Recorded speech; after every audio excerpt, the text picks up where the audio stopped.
colleagues. Introduce yourselves. Councillor Joanna Gardner, Cambridge Ward. So Eva Gillett for Dalgona Ward. And so Arian Narratia Colin. I've received apologies from Councillor Stuart Graham, certainly can't be with us this evening. And Sophia Lambert. Is Sophia Lambert now a formal member of the working? She is actually group. Sent her apologies as well. She sent apologies from Sophia. She can join us on the next one as our co-opted member. This is the second evidence session, as mentioned, of this working group. We had one earlier in the summer, focusing on the Section 90 report about the July 12th flooding incident last year. We will be having another 3 or 4, I believe, sessions coming up, focusing on different areas. This session in particular will be focusing on SUDS, sustainable drainage systems, something referred to as sustainable urban drainage systems. Just to note that this meeting, as well as being here at the Town Hall, is also being broadcast on the Council's YouTube channel. And thank you to those joining us on Teams Live as well. Thank you very much. Could each member of the evidence session introduce themselves? So we're starting from James. James Latham, I'm the Principal Southern Water Management Officer here at Kensington, Chelsea. James. Thank you. Going to Albert Chen. Could briefly introduce yourself? Yeah, good evening, everyone. My name is Albert Chen. I'm a professor at the Center for Water Systems at the University of Exeter. So my main research is about urban flooding, flood risk management, and also climate resilience. And so currently I'm working on some project related to nature-based solution, which is quite relevant to SUDS. Nice to see you today. Thanks for joining us, Professor Chen. And Ian Hawthorne. Good evening, it's Ian Hawthorne. I'm the Assistant Director for Environmental Special Projects and Highways. I've been involved in flood risk and sustainable drainage for about 10 years at Hammersmith and Fulham and at RBKC briefly. So yes, the officer is looking after flood risk. Thanks for joining us.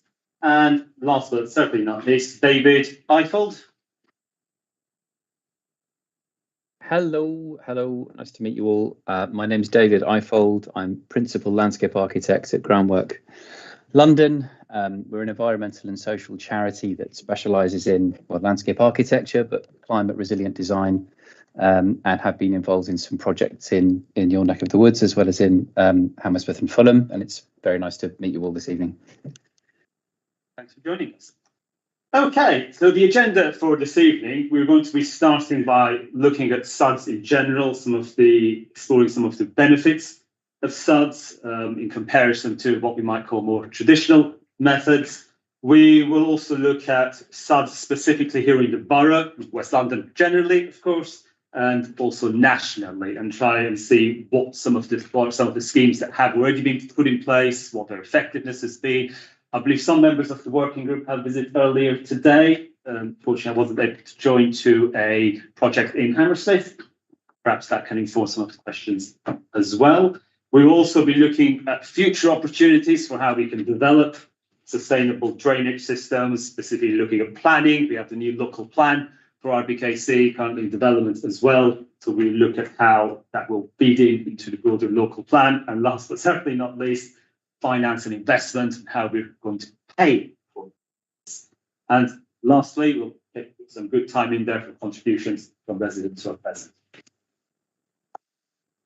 Okay, and to start off then, can I ask James Latham to introduce item number 2, which is SUDS managing flood risk and environmental improvements? Yes, yeah, thank you, Councillor. So I produced a brief note, just kind of running through what SUDS are, what they aim to do.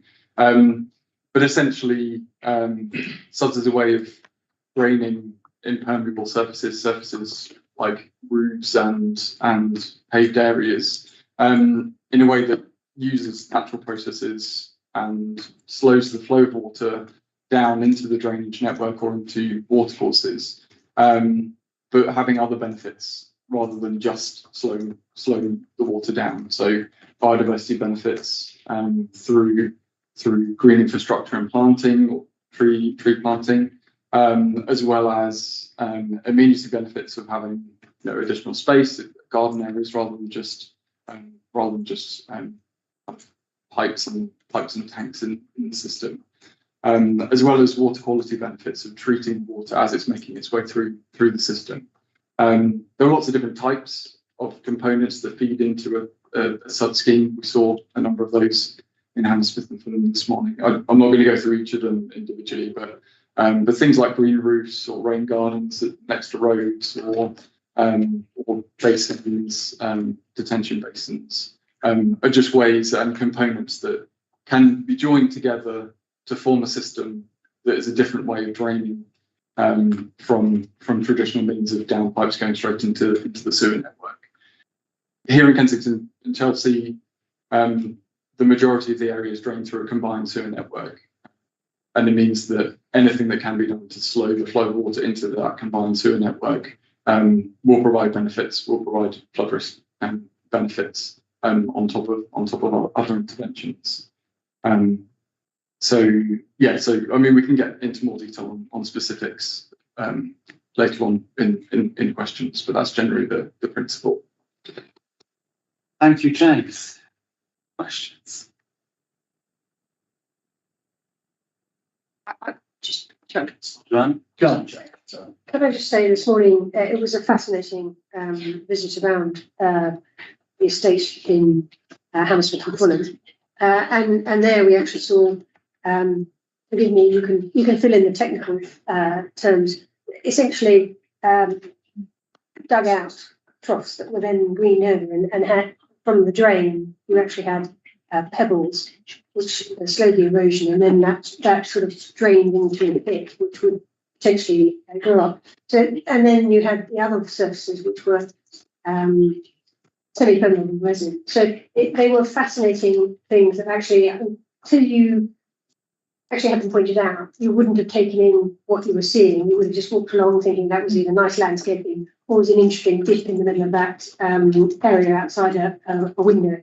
For example, one of the blocks, two banks, and then a gully down the middle, and again these drains coming through it. So fascinating, and I found really enlightening. And you do suddenly think, how achievable is that? As well as looking at green roofs that had boulders around the side in order to accommodate putting it on a round roof, so that you could then put on something more complicated. Rather than a green sedum roof, you could put grasses and other things. So for me, one of the big challenges that I came away from that is wanting to know the cost of making them, the benefit, and the maintenance. And sort of how do we make that all add up, or indeed what does it add up to? Yeah, I mean, for the benefit of those on the call, we visited Queen Caroline Estate in Hammersmith and Fulham. So David and Ian and others will have probably lots more information and experience about that.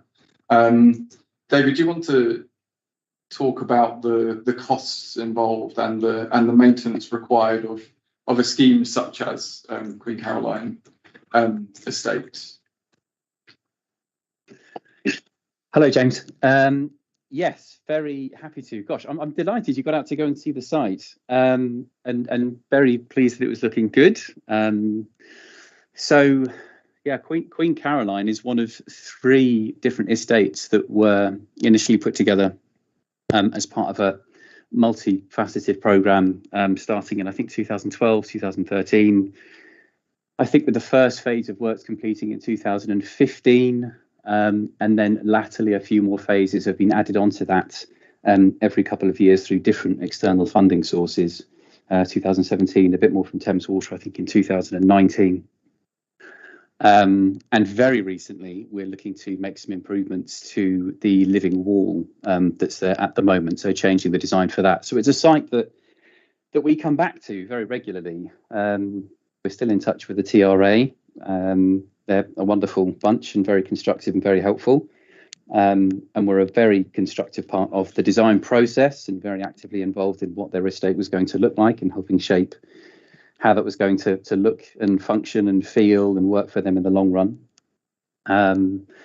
The main driver I mean, in terms of costs, James, the main driver for the project was the delivery of a European project at the time called Life Plus, which is an environmental strand of European funding, which sets out to ultimately kind of affect the way in which European policy was delivered.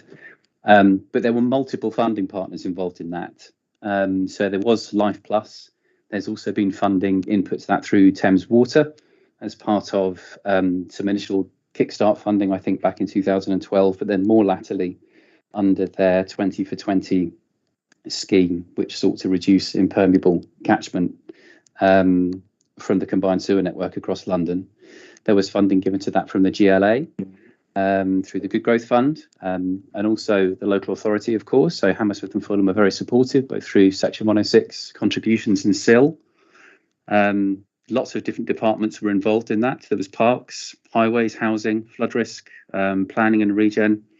But then also another important part of that was a sensible use of maintenance funding as well. So planned maintenance interventions on things like waterproofing of buildings, which led to more green roofs being installed than perhaps would have been from the initial capital budget. So I think that's probably an important part of certainly where we come from as an organisation, but also in seeing how SUDS can be delivered across departments and across different organisations, because whilst they, as James headed this up, there is a very important role there in flood risk reduction. There are huge amounts of multiple benefits to SUDS, which I'm delighted also the councillor flagged up as well in terms of looking at the space and seeing how it looks and feels as a landscape. There is a really strong kind of amenity component to that as well. We're a landscape architectural practice. We try to use SUDS and rainwater as a creative element of what we do. So we see it as a resource. We treat rainwater as something that's valuable where we can, and something that can be used to enhance and improve a landscape, not as something expendable, not as something that's a nuisance. So I think that idea of partnership working and cost and funding did become really valuable. So it's the project itself, sort of pound for pound. I think the initial spend across those three projects, so Queen Caroline and also two other estates at Richard Knight, Jeansfin's Terrace, and Eric MacDonald, was just over £500,000, but that would have been improvements, so landscape scale public realm improvements across all of those three estates. So represented a real improvement in the quality of the space and the quality of life for those residents and access to the outdoors. There's lots of play intervention, there's outdoor growing spaces. But what's interesting about that is that the types of intervention that you would have seen, so the types of rain gardens, the types of swales and basins, do not really cost any more than a typical landscape scheme. It's all very light touch. It's all very low engineered. There aren't any particularly complicated or expensive elements to that. It's relatively subtle manipulation of ground form, fairly small indentations, and then materials that you would just see used in a typical landscaping scheme.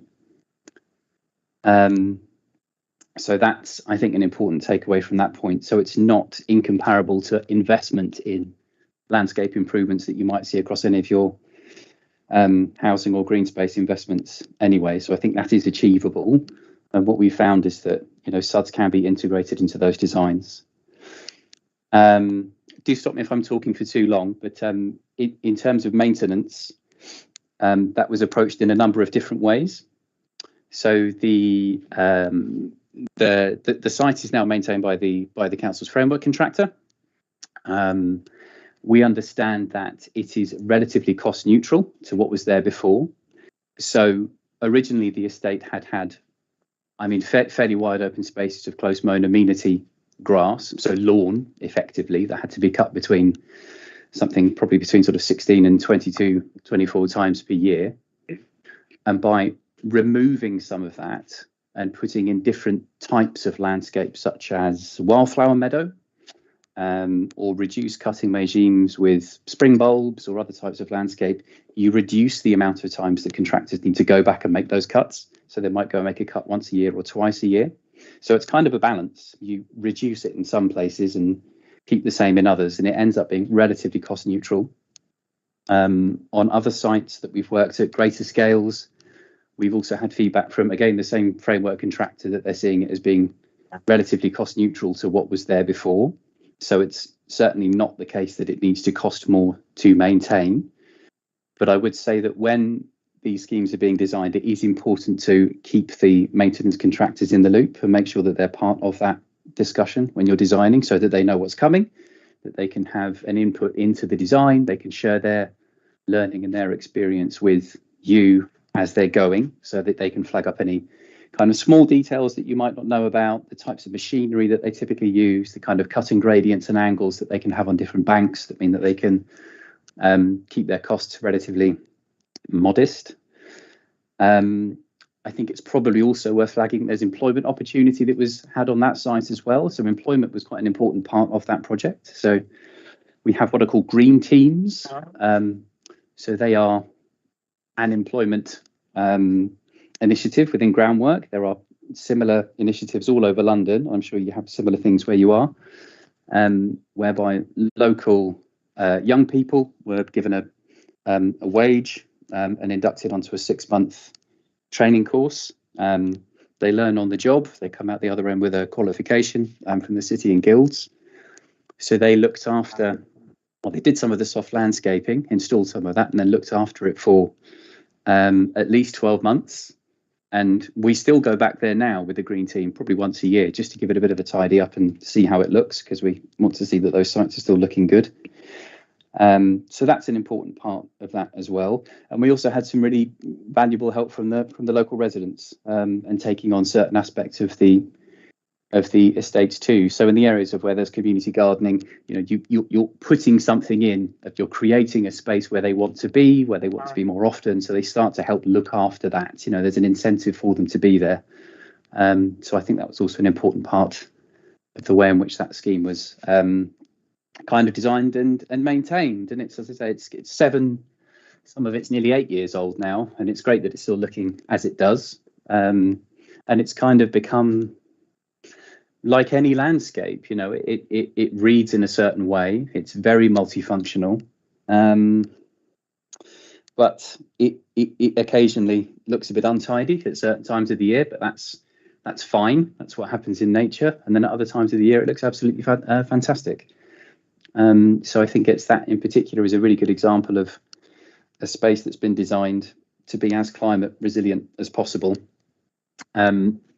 which I won't get into too much because I suspect that'll come up later, but there's been lots of learning that we've had from that around biodiversity and performance of flood risk and so on. So yeah, I hope that's a helpful answer in terms of cost and maintenance, and yeah, forgive me for prattling on for so long, but yeah, that's where we are.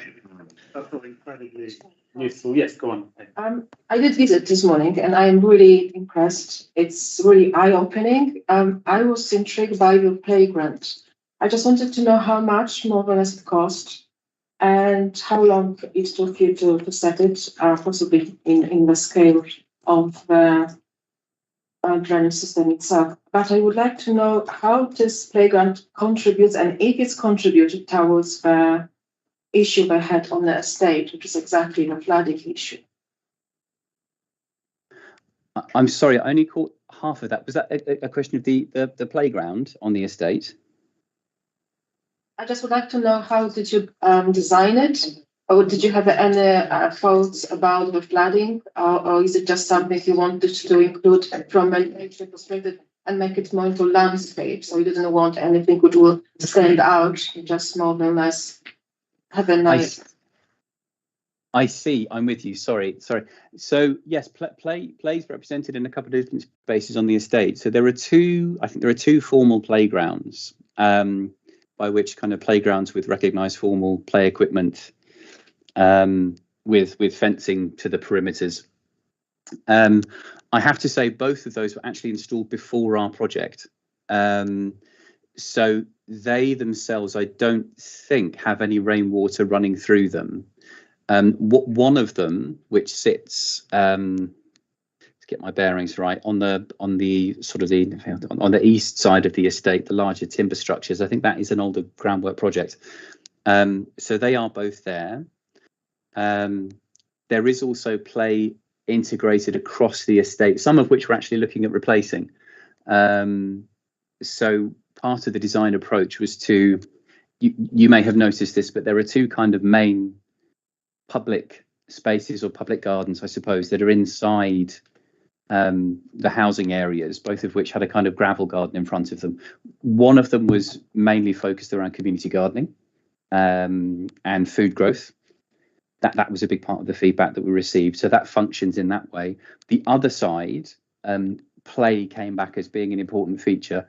So some of the design decisions that were taken directly reflected that feedback. So there are some stepping stones and some small balancing logs which cross over some of the swales and the basins, so children can kind of interact with them and, you know, play over with them and through them and interact with them. There's also a bridge that crosses one of the gravel gardens at the entrance point, and that was also a kind of deliberate decision and response to this idea of play. You've probably all heard of the Billy Goat's Gruff story and trolls and things hiding underneath bridges. It was kind of that sparked it off, and this idea of imaginative play, and you see children using it in that way now. So there are some stepping stones around it that they can, you know, jump between and balance on, and you quite often see kids kind of going and hiding underneath the bridge and jumping out and scaring the life out of each other. So play was a consideration in the design, and integrated into the actual SUDS, so the flood risk functionality as well. I'll just ask one additional thing. One of the things that when you come and look at them initially is health and safety just springs to mind. How did you balance that? And you know, are there accidents, or people just take them, you know, as everyday, you know, they trip up on a here or there, but actually in the scheme of things, the benefit outweighs any possible negatives? Yeah, I think you've hit the nail on the head. I think the benefit outweighs. I mean, we've it is important. Of course, it's important, and I mean, part of the process that we go through when we're designing, as does any design practice, is to produce what's called a designer's risk assessment. So you reflect on the way in which you're designing a space and assess it for any potential hazard or risk that may present to users or contractors or maintenance crews. And you come to a rational and reasonable decision as to what you think is an acceptable level of risk. There are, just on a technical point, there are certain standards that we try to follow. So there is some extraordinary bedtime reading for those that would like to, a 950-page document called the SUDS Manual, which is the kind of formal adopted guidance for the construction of SUDS in the UK. Within that, there is health and safety guidance on how you should design. There are some subsidiary reports in that as well. So the construction guidance for the construction of SUDS produced by Syria, which also alludes to different health and safety considerations. So, for example, the gradient of a swale or a basin, you would not make too steep if you felt that there was a risk of someone not being able to safely get out of that system. Sometimes SUDS includes open bodies of water, you know, which is fine, ponds, lakes, wetlands. You would design those in a certain way to ensure that risk was minimised. So it is a consideration. But again, we would absolutely advocate the point that you made, Councillor, and that we feel that the benefit outweighs the risk. And we believe that people benefit from being able to see the value of rainwater around them. We think that people benefit from being able to understand that value and what that can bring to the spaces that they live in. You know, we have designed cities historically in a way that takes rainwater and puts it down the nearest gully as fast as possible. And that then enters the drainage network, and it's never seen again until it's recycled and polished and comes back through the water management systems that we have. But all of that is a resource, and that can be used. And it can be used to feed wildflower. It can be used to create interesting and diverse spaces that people like. And it can be a kind of creative incentive and catalyst. And I think that to introduce people to that idea and to bring them into contact with it and to let them see it and walk through it and, you know, sure, have the odd sign on site which explains how it works, and to involve them in that design process as much as you're able to help them understand why you're doing the things that you're doing, I think is a really important part of how, as we develop London and as other spaces, that we become more aware of our limitations and our opportunities. And, you know, we do have droughts, and those droughts do have impacts. And what is it that we do to respond to that? You know, do we continue to take rainwater and put it somewhere that we can't see it? Or do we store and harvest that rainwater and use it to create more interesting spaces? You know, those spaces can grow trees, and those trees help to cool our environment and help to filtrate the air and help to improve water quality. They help to cool down our cities. They can do all these wonderful things. So I think an element of risk is important, as it is, you know, making a wider point about play. You know, I think children have to learn about risk. I've got 2 kids of my own. They have to know that things aren't always risk-free. So, yeah, we think it's important to introduce people to that and to let them see how that works and let them decide for themselves. And we've generally found that works really well. I mean, I still go through that estate, and I mean, I know quite a lot of the people that live there now, or at least some of the main faces, but people will come to you and talk to you about SUDS, and they know what that means. I've had people point out to me that that's a rain garden, and that's quite extraordinary, you know, that people will approach you and talk to you about that and have pride in that and actually know what it is that is on their estate. So I think that's really valuable and something that, as much as possible, we try to do. You know, and are very thankful and appreciative that we get the opportunity to do it. So, yeah, that's what I think about risk. Thank you, David. Before we continue with questions, can I bring in Ian Hawthorne? Ian, would you like to share with us a bit about your experiences on SUDS projects, some of the benefits that? So David has actually covered quite a bit of it. So the principles that David's talked about are the same principles we use on highway schemes. So not a council estate, but highway schemes. I can't underestimate the importance of community in delivering schemes, especially flood schemes. And flood schemes come in all different shapes and sizes. So I have said to James that I'm more than happy to show councillors around the Bridget Joyce Square Australia Road scheme, and that's one of our flagship schemes where we actually took a road and we completely transformed it, pedestrianised it, put into rainwater gardens, actually put wiggly walls through both of them, which the kids really enjoy, and so there's lots of photographs of them walking on that wall, but actually changed the dynamics of that street. But we did that with the children, with the White City Residents Association, and the design was done in collaboration with them. So what we got at the end of the scheme was our engineers working with residents and residents associations and the school and the children to come up with a scheme that kind of represented what they wanted to do. And then we finished it off with some water features from the school itself, which showed the importance of water. So David's elaborated on this as well. So it's that approach that we take probably to every scheme that we do. And some of that is quite small schemes. So we've talked about sustainable drainage, and they're quite big schemes and they're quite small schemes. So we've done some Counters Creek schemes. We've done 2 of those. So there have been 2 Counters Creek schemes when we've done some real retrofits. So we've dug up the road and we've inserted containment units which hold water, and then we've resurfaced it. We've used some permeable sets, and that contain water and slowly release.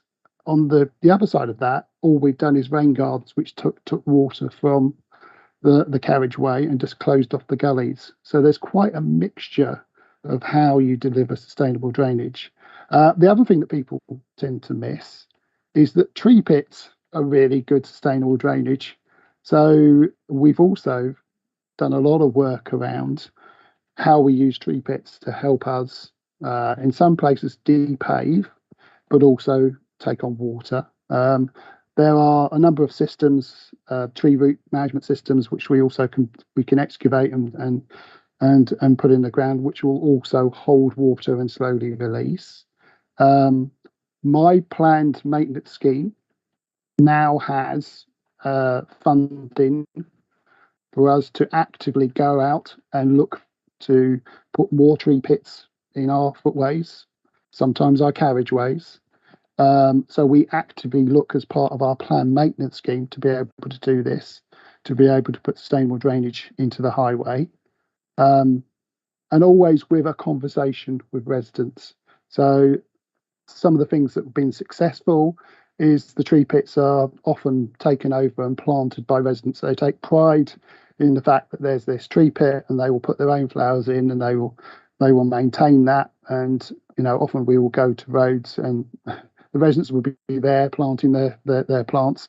But that is quite a simple way of sustainable drainage. So I think the message is it doesn't always have to be really expensive schemes. So the retrofit schemes, schemes like Bridget Choice Square and some of the Countess Creek schemes, you're looking at close to £1 million, because that is a full retrofit of a sustainable drainage scheme. The smaller schemes are less than that. It's tens of thousands, not million. And we are using a range of those schemes across the borough. And the idea is that there's no one size that will fit. So we try and use the schemes where we can. The location will direct where we do these schemes, but always in consultation with the residents. So the residents are a key part in how we deliver these schemes. I'm lucky enough to have Jess on the call. Jess, do you want to give a little brief outline of the Countess Creek schemes, because you were involved in those? Yep, sure. Hi, everyone. My name's Jessica Bastock. I'm the service manager for the Healthy Streets team at Hammersmith and Fulham, and flood risk and drainage comes under, well, it's part of my group. So it's part of the Countess Creek project. So we're going back to 2019. We did some large-scale interventions, so whole streets where we actually excavated the whole road, and we basically put in the road storage units for water. So as you can imagine, I just turned my camera on actually, apologies, I didn't realise I had it off. As you can imagine, on some of the roads, as in Kensington and Chelsea, you're quite limited on space. So for those who went to Queen Caroline estate today, there was already green open space that you could change the landscape of and create sustainable drainage. Well, where you've got rows of houses and a road in the middle and footways either side and parking, obviously people need to park as well, or down either side, you're quite tight. There's not much greening you can do. So on these sites, it was underground storage. So store it in the road and then slowly release it off to the sewer. So when all the rainfall's gone and you've had that flush through the sewer, this water then trickles off down the sewer. So we did this on 6 roads in the borough. In some of the roads, we were lucky enough to have a bit more space and we could get lovely rain gardens in and tree pits. So we did that as well. But I think the good thing about sustainable drainage is when we think about conventional drainage, it's a pipe going to a sewer. With sustainable drainage, as James said at the start, we're trying to mimic natural drainage. We have lots of different techniques we can use, and it's very site specific. So where we have quite a tight space, it might be we use more underground storage. Where we have more open space, we can use things such as swales and rain gardens. Where we've got space for tree planting, we can use tree pits. So you've got this whole plethora of tools that you can use for different sites. And that's quite useful, and it's good in the urban environment where we can do different features in different places, and they definitely soften the landscape as well when you can get green infrastructure into streets. Thank you, Jessica. While we are receiving contributions, may I also bring in Albert Chen, and then I can open up. Resource, as David said, so we can keep collect the rainfall during the wet season, and then try to reuse them to irrigate the gardens during the drought season. So that will also provide much better environmental benefit comparing to what we need to use the drinking water to irrigate this plant and to maintain the landscape. So this kind of additional benefit will also contribute to improve our environmental quality, not only the temperature reduction during the hot days, but also it will improve air quality, improve the biodiversity in the environment. And it's been mentioned multiple times that the more important thing is we will use this opportunity to get the communities, to get the citizens together to look at our environment, to learn something about our garden, our environment, to teach our children for what's the living creature in our improve the environment compared to this great drainage system. We don't see that much biodiversity in the system. So this kind of additional benefit will improve the environment, that's why we call this a sustainable drainage system. It's not the hard engineering, so something is difficult to recover to be environmental friendly.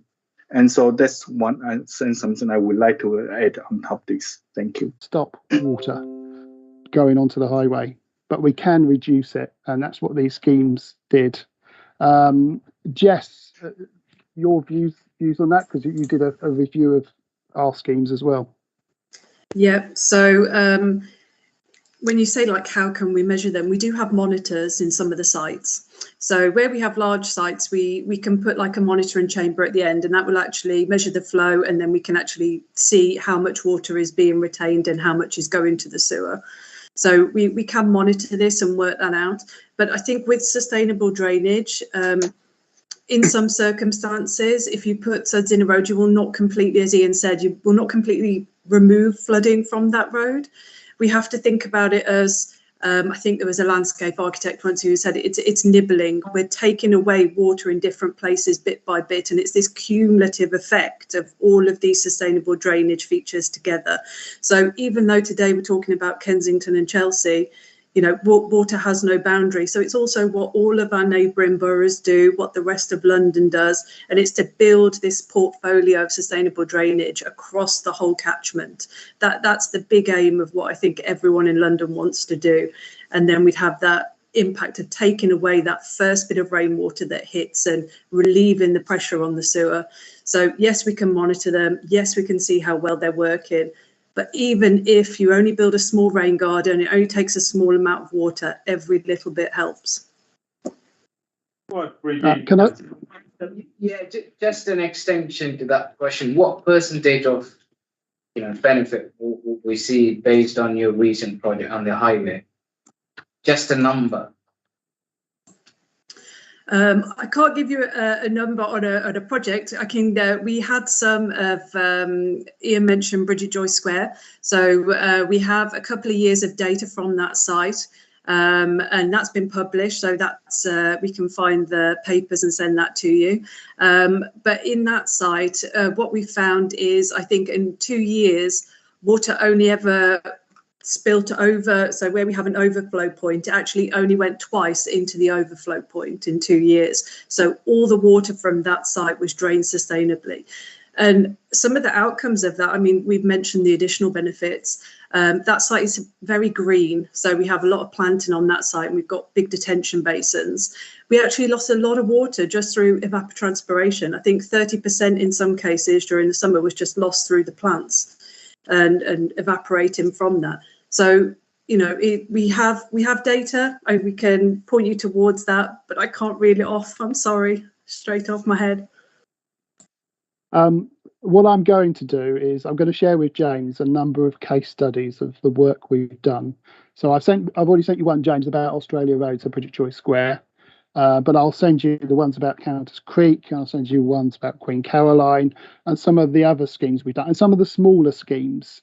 So although we do tend to focus on the big schemes, I'm going to send you some case studies about smaller schemes where we've introduced sustainable drainage in tree pits in a certain area to keep you feel. So I don't want people to come away from this believing that it's only big schemes that can help, because it's not. It has to be a range of schemes across areas to be able to do this.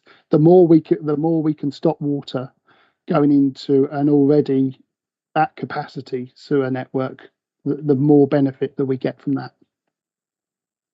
In the July the 12th event last year, the volume of water, the sheer volume of water that we had was so severe that even the storm relief sewers became overflowed. Do we truly believe it's realistic that if we had a far larger number of sub schemes in place, that volume and the effects could truly have been mitigated by Sud's question? I'm slightly playing devil's advocate with that question. Can we truly avoid an extension of the sewer capacity with more Sud schemes, and that truly help mitigate against the July the 12th level events in the future? And that's open to anyone who'd like to start. Why start? James, Start Start at 6. Yeah, I'll bring you in next. Thank yeah. you. So I think broadly in terms of the event that happened last year, the answer is no. SUDS alone is not going to be something that completely solves all the problems. It won't solve flooding. But what it does do is, as we've heard, incrementally reduce the amount of water going into the system. So there's more capacity, there's more space. So if such scheme had been delivered across all the boroughs that drain essentially through Kensington, Chelsea and Hammersmith and Fulham, then it may be that the impact of the flooding will have been reduced because the water levels in the sewers may have been lower because the volume of water getting to the place to some of the strategic locations where the storm relief sewer and the trunk sewers meet, where there was basically fountain out at street level. There would have been more capacity in those areas. Because you're slowing the flow of water, it doesn't all reach the same point at the same time, and that's the main kind of impact, is everything draining all at the same time with this intense rainfall. So I think it's very important what Jess said, which is, we as a borough are not completely independent of all the other boroughs around us. So particularly Westminster, Brent, Camden, and then kind of spilling into Hammersmith and Fulham through the sewer network. We have to manage things together, which is why it's important, to have those cumulative benefits across the area. But yeah. Thank you, James. Ian, did you want to come in? I'm probably going to say the same as James, is that this is not an individual borough issue. It's lots of boroughs working together. We could have reduced it. We couldn't have stopped it. We need to do more. We need to look at reducing hard surfaces. The approach that Hammersmith and Fulham have taken is that we now see flood risk as being everybody's problem, not just highways, not just parks, not just planning. So we're at the moment having discussions with education around what we can do around our services in schools. As I said, it's a mixture of these big retrofit schemes and a move to depave where we can, and to try to reduce those hard surfaces as much as we can. So some of this water's got nowhere else to go but into the sewer, and the sewer can't take that capacity at that particular time. So it's all about slowing water down and managing water. We need to do more of what we're doing, and that has to be all the boroughs along the chain that feeds this water into another borough and then feeds it to the other. So James is right that the challenge for us is to do enough to be able to slow this water down and to manage it better. I think Thames Water understand that, and we have regular meetings with Thames Water. But I think that's the challenge. The challenge is sustainable drainage on its own cannot stop flooding, but it can if we do enough of it to be able to reduce it down. I can't give you a wonderful golden ticket answer that says I can stop flooding. I wish I could. I'll be a very, very popular man, I suspect. But what we can do is we can reduce the impact. I think there's a lot of work to be done around that. It's one of the reasons why we want to share what we're doing. But it is a process that's only just started. So we've been doing it for a while in Hammersmith and Fulham. We need to do more. I think that our members understand we have to do more. But I've taken this across my group. So I deliver highways maintenance. So the highways maintenance team now look for opportunities to depave. The project team do the same. The transport team, when they do projects, also look to depave. That removal of hard surface from our assets, whether they be housing assets or highways assets or even educational assets, is now the discussion that we are talking about. Because water doesn't know boundaries. It doesn't know whether it's in Hammersmith and Fulham or Kensington, Chelsea. It doesn't know whether it's in a school or a shopping centre or a tube station or a railway station. So we have to manage this together. The other thing we're doing in Hammersmith and Fulham is that we will start a conversation with our residents about depaving front gardens, maybe back gardens, and have the conversation around hard surfaces. Because some of the problem here is that when water's got nowhere to go, it will always find its way to the lowest point, and they tend to be the drains that are in the street or to whichever property is in the way while it's trying to find its way to it. So there's a lot of work to be done, and we're at the start of the process and not at the end. One of you, and I think it was Professor Chen, commented that the water can be taken out of the system. If everybody does that, do we land up actually that, for example, Thames Water, in the time of particular dryness that we've had this summer, actually there's a water shortage, whereas you've got this fabulous green oasis in Hammersmith and Fulham? No, that's first of all, thank you very much for this question. So, but my answer to your question is no, because that kind of water, so we are talking about, we're dealing in this sustainable drainage system.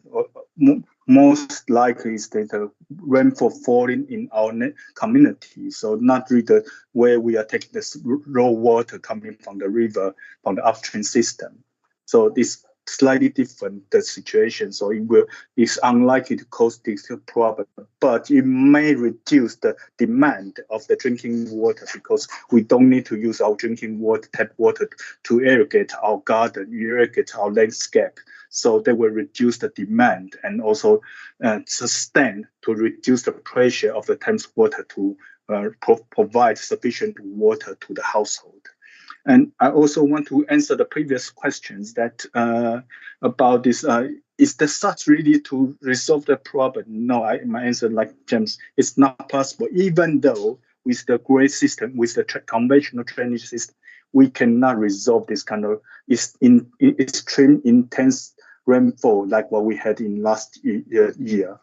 But it will reduce the pressure of this more frequent events. So because if quite often there are some minor flood events just because the capacity of drainage system is not enough, so this are all spilling out. But if we provide extra capacity using the SARS to reduce the water volume going to the drainage system directly, then will reduce the problem coming from the overflow coming from the sewer network, those kind of minor events, but not extreme events.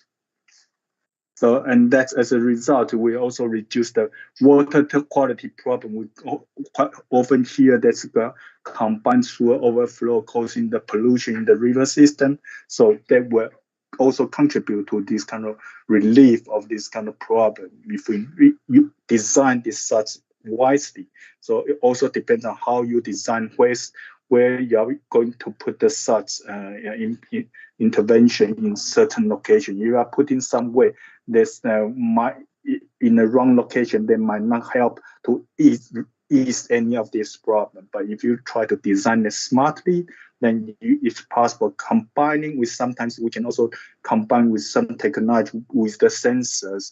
And so to manage. So we have this Internet of Things. We can also try to use this to utilize the technology to manage the operation of our system. That could also have extra benefit to manage our flood risk. Thank you. I have a different question. I did download the reports for Queen's Caroline Estate from Hammersmith, which was 250 pages. It's 153 page. When you measured the temperature on the ground, on well-established vegetation, and you measure the temperature on buildings and on hard surface. So I want to ask you, can you see SARBs as a way of tackling the global warming? Because I would like to have more from you as an expert on global warming, rainfall, how biodiversity greening can help prove SARBs with global warming. Because I think at the moment we just focus as a working route of flooding itself, but obviously why we have flooding is because we have issue with climate crisis. So I really would like to have more. Do you explore about these temperatures? This is quite interesting. I don't know if you can see it. It's a red, so when you have temperature on hard surface. And this is your report from Hammersmith and Fulham. So obviously you have done quite a lot of research, but I really want to have more if you are make it there, because the question is, if it's not working, what's the point of the panic? But however, if you explore more ways that actually it's helping with the climate crisis, and you can say, well, some has to be on a bigger scale, so pipe works goes into 1,000, but maybe it's possible to design on a smaller scale and find, as you say, places on estates, in our parks, in our playgrounds, when this can help with the climate crisis. Thank you. Who would like to start off on that? Is that David or Ian, focusing on the estates, and maybe Albert on the more general question? Yeah, I'm happy to. I've still got my hand up to the last question, but they kind of overlap actually with where I was going to go. So if you're okay, I'm quite happy responding to that. Please go. Just put my hand down before I forget to do that. So I think that the question of cost and the question of the flooding July of last year and the points everyone's making, I think kind of lead into this next point and this next question. So I entirely agree with the point that Jess was making about nibbling, which is Sue Illman, by the way, she said it to me the other day. So this idea of nibbling away at spaces and gradually having incremental change that Ian was saying as well, incremental gain is so important. And I think I think this is kind of a question of scale and a question of ambition. And that if you have big scale and big ambition and want to make big changes, then you will have bigger impacts. And there is a lot, not all of the data I have to my fingertips now, but there's a lot of data out there to suggest that spaces that are cities that are greener are going to be more climate resilient, and spaces that are more permeable and have different soil types are going to be more resistant to flooding problems. But the point I was going to make before was this idea of if you look at like how successful is SUDS and green infrastructure is to maybe think about what you're investing in when you are spending money on that. So as a comparison, like for like, if you're investing in what people have referred to as traditional drainage, that does of course have a flood function. It's there to convey water away to somewhere else that's lower risk. The like-for-like investment in SUDS, you're not just getting a flood risk benefit, albeit a slightly different type of one that slows down flow and alleviates pressure. You're also investing in, if it's certain types of SUDS, you're investing in urban heat island production, which you're not getting with traditional drainage. You're investing in biodiversity, and you're investing in people's quality of life. You're investing in the quality of urban spaces that you have as a borough and as London, and that has knock-on impacts on people's mental health and on their physical health. You can be investing in play, you can have, and these can have massive knock-on effects. I would imagine if you're talking about scale and big scale intervention in social impact and health impact, you are investing in a better quality of environment and a better quality of space for people to have access to, and definitely in a denser inner London boroughs where space is at a premium, investing in high quality open space and that has been reflected on a lot recently with the COVID lockdowns and pandemic, is of huge benefit to people because they just don't have access to high quality open space. And you can be investing in flood reduction, but you can also be investing in people, and you can also be investing in biodiversity benefits. So I think that's a really important thing to remember, which I felt kind of linked into the point that you were making, Councillor, around climate change impact. I do see this as being part of the solution. It is multifunctional. It does address multiple different negative impacts that climate change has. I think what you may have been referring to, I've got some studies more or less to hand on temperature reduction comparisons of urban hard surfaces, so bitumen footpath areas, and there were also equivalent temperatures taken of roof areas. So just normal kind of felted flat roofs, where thermal imaging cameras were used to take the temperature of one space, and then 3 meters to the right, where there might have been a green roof installed or a rain garden installed. What is the difference in heat, and therefore heat that will be being reflected back into the environment? What is that reduction? And there was the maximum heat reduction on Queen Caroline for a roof was almost 40 degrees Celsius on a green roof compared to the surrounding grey area. So it was 40 degrees Celsius cooler just by having a green roof on it. So again, this question of scale, if you imagine every single flat roof in London had a green roof on it, that would be a massive impact. And they also have a huge impact on the amount of rainfall that can be absorbed in them. So the green roofs on Queen Caroline absorb between 80 and 85% of every drop of rainfall that lands on them. It never makes it off the roof. They sponge, they soak it up. As Just was saying, that then gets retransmitted through evapotranspiration back up into the sky. It goes back up into the clouds and falls as rain later. But that's a lot of rainfall that never makes it off the roof. 57 different species of wildflower and grasses were counted on those green roofs. There've been honeybees, bumblebees, different types of solitary bees have all been found all over that estate. There is an impact on biodiversity, a positive one. Heat risk reductions or heat stress reductions on vertical walls, where we've got these green walls in, so vertical surfaces benefit from having green walls on them as well and having trees close to them. So there are lots and lots of benefits that go towards climate impact, which is a very big, very complicated, very gnarly kind of complex concept to get your head around, because the impacts go pretty deep and they are complicated and they do cross an awful lot of different areas, environmental and social areas. And I think that, without wishing to make suds as though it's the answer to everything, it's, as I say, it's if you take this kind of landscape-led approach where you treat rainwater as a way in which you can improve spaces, I think there's huge amounts of benefit from that.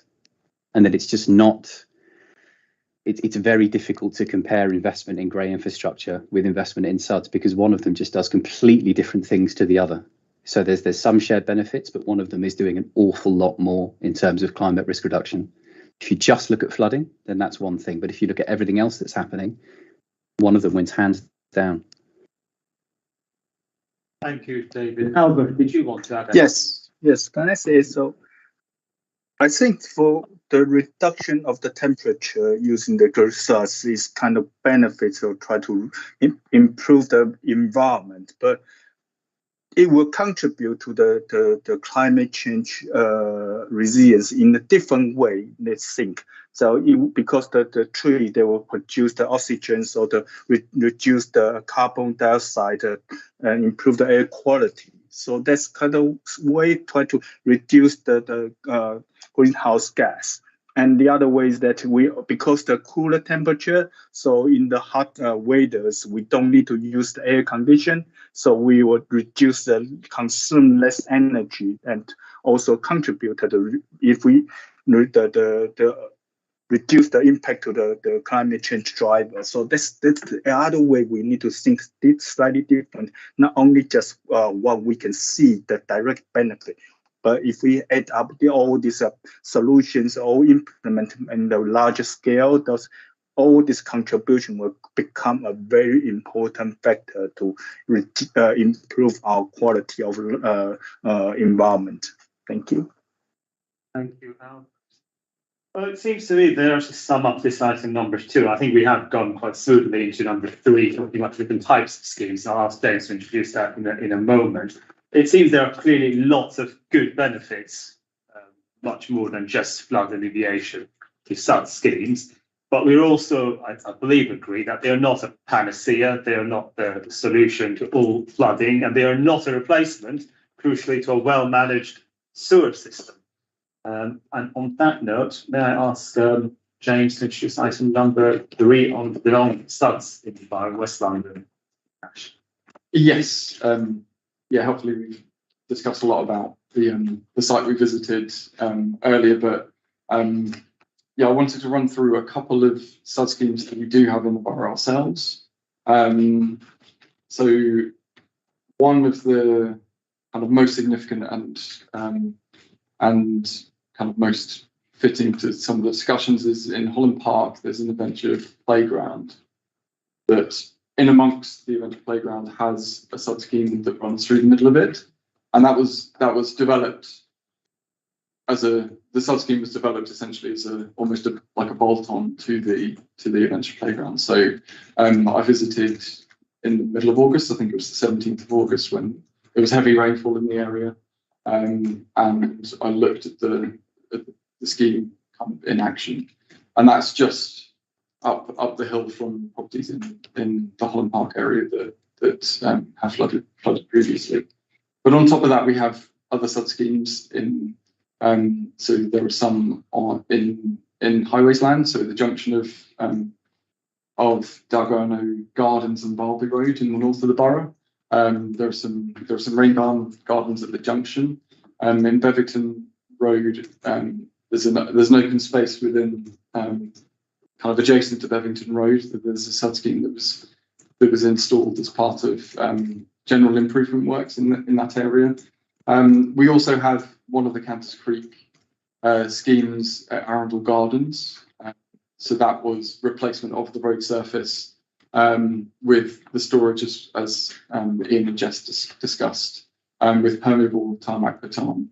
And those are actually linked to the tree pits adjacent to the properties. But unlike in Hammersmith and Fulham, properties in Arundel Gardens were affected, and properties adjacent to Arundel Gardens in Elving Crescent and surrounding streets were affected in the flooding last July. So again, it's not that just having a sud scheme in place will provide the benefit. I mean, the reason for that sud scheme was because Thames Water were installing the flip devices in properties. The sud scheme was put in almost to offset the potential impact of that. Again, the extent to which that functioned is potentially up for debate, but there's a sud scheme, so that road essentially drains through the permeable tarmac into that area, and there are also there's a map on our website that has points for the schemes that have been delivered. But we also secure such schemes through the planning system as well. And there are a limited number of places that the council has ownership and responsibility for that we can put such schemes in. So I think it's worth bringing in the benefits of the planning system and planning. I know we can discuss that later on, but it's meant that such schemes have been delivered in a number of locations across the borough.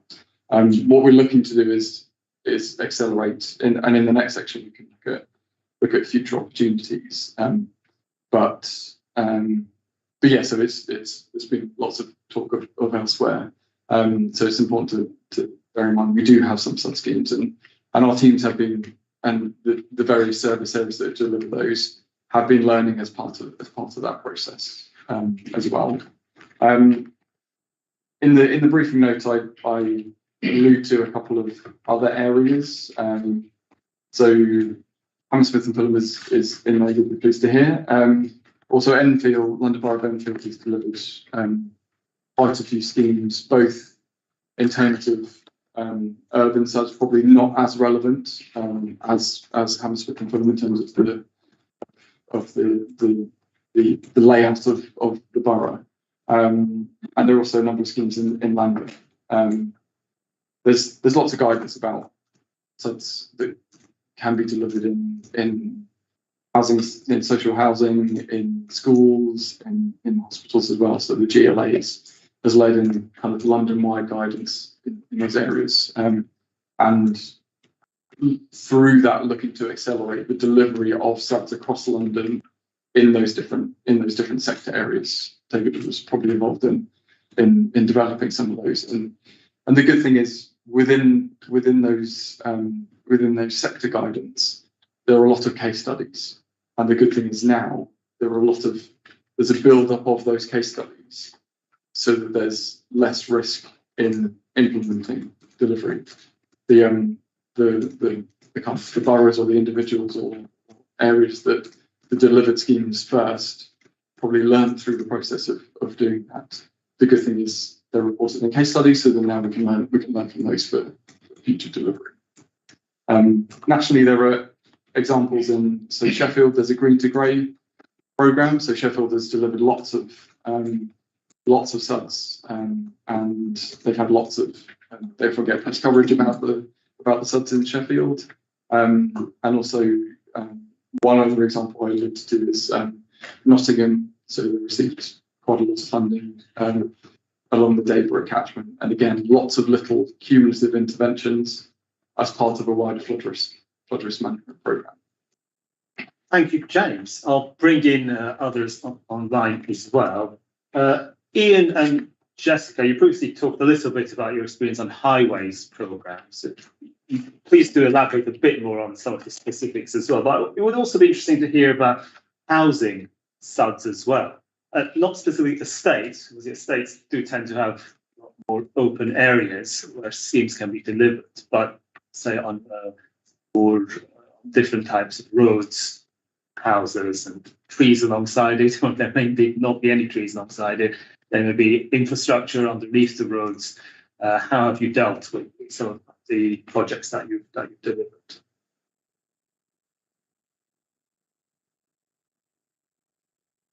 That was to Ian or Jessica. I can pick up on that one if you want.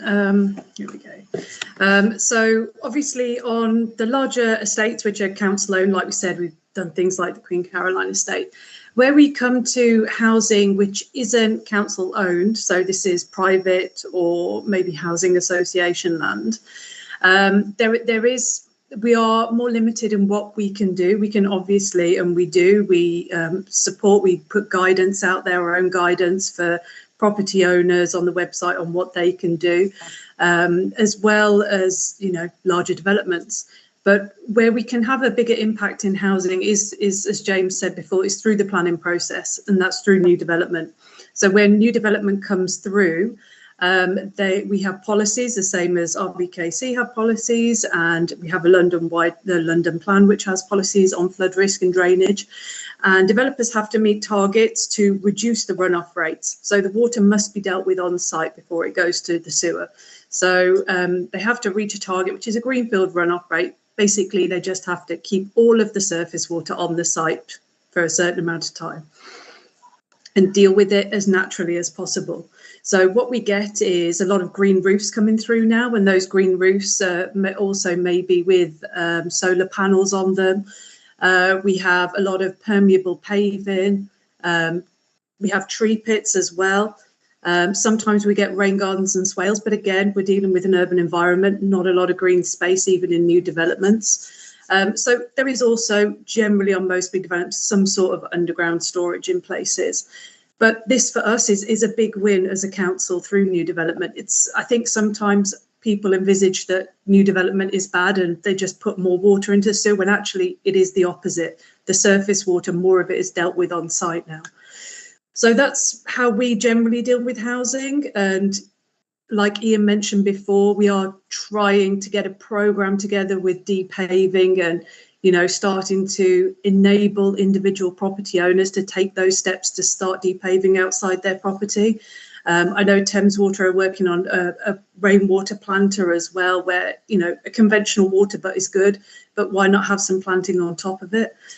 So these steps are starting to take place. I think it rolls where when we're trying to look at SUDS and flood risk, we deal with our own land first, and we try and push as much as we can on the space that we have and what we can influence. And then bit by bit, we'll start to work on the private spaces, and for sure through planning and major and minor applications, it doesn't matter what size it is, we do start to see a lot more uptake of sustainable drainage, and they have to now to meet our policy requirements.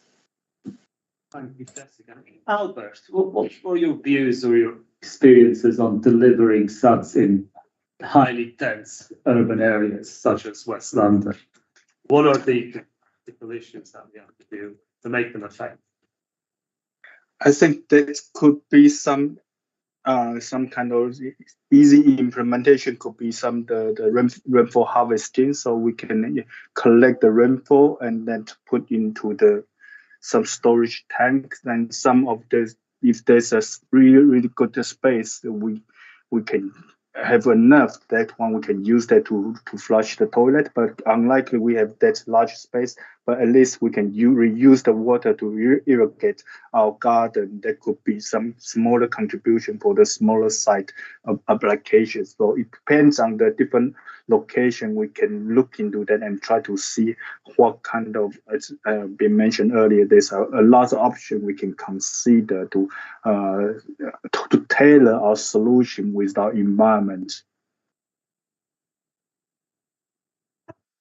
I mean, one of the things is surely user awareness.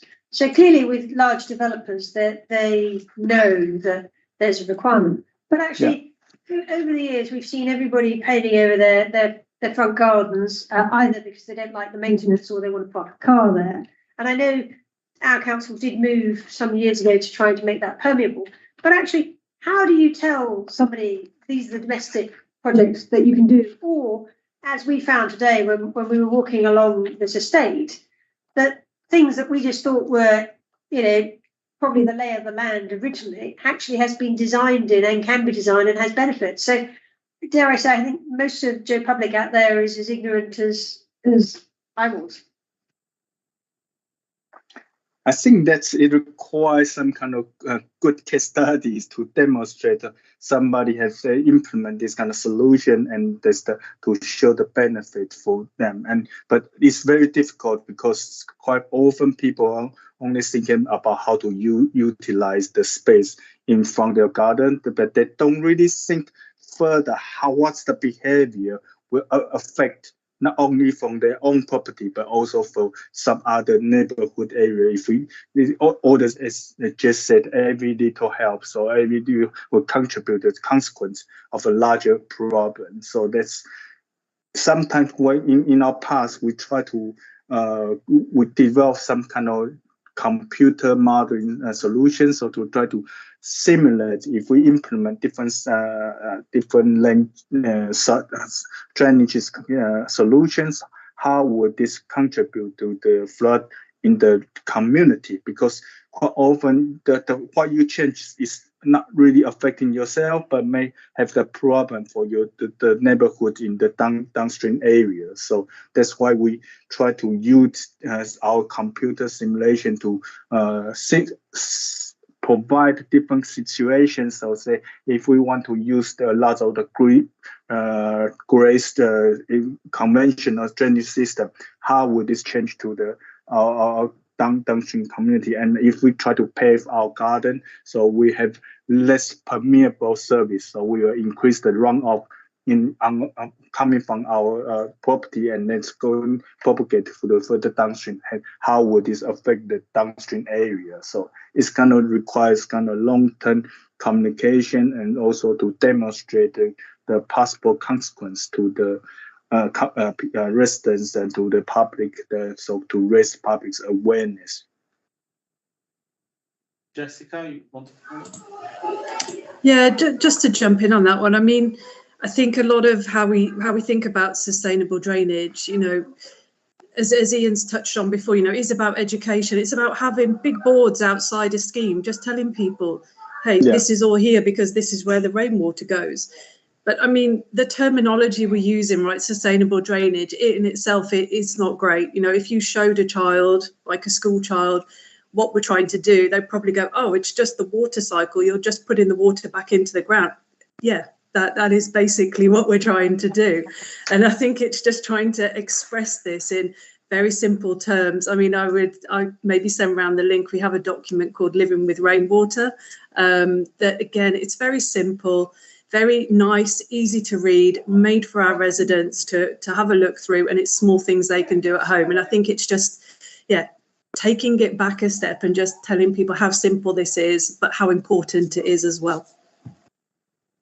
So Jess alluded to it earlier. So we are about to launch a scheme in the Brackenbury area. So the Brackenbury area was the worst affected area in Hammersmith and Fulham for flooding. So Jess talked about it before.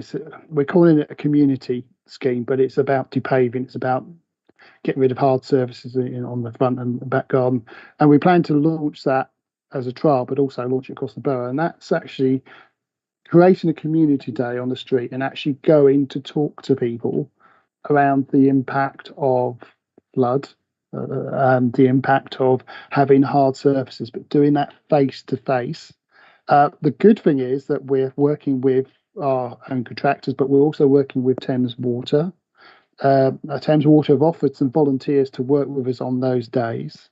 And so we're looking at the offer that we can make on those community days to go and talk face to face with the community around what they can do to help us in terms of removing hard surfaces and actually helping to manage the rainwater in a different way. So I mean, Jess alluded to it earlier, and that's what we're working on at the moment, and we plan to launch that in the next few months.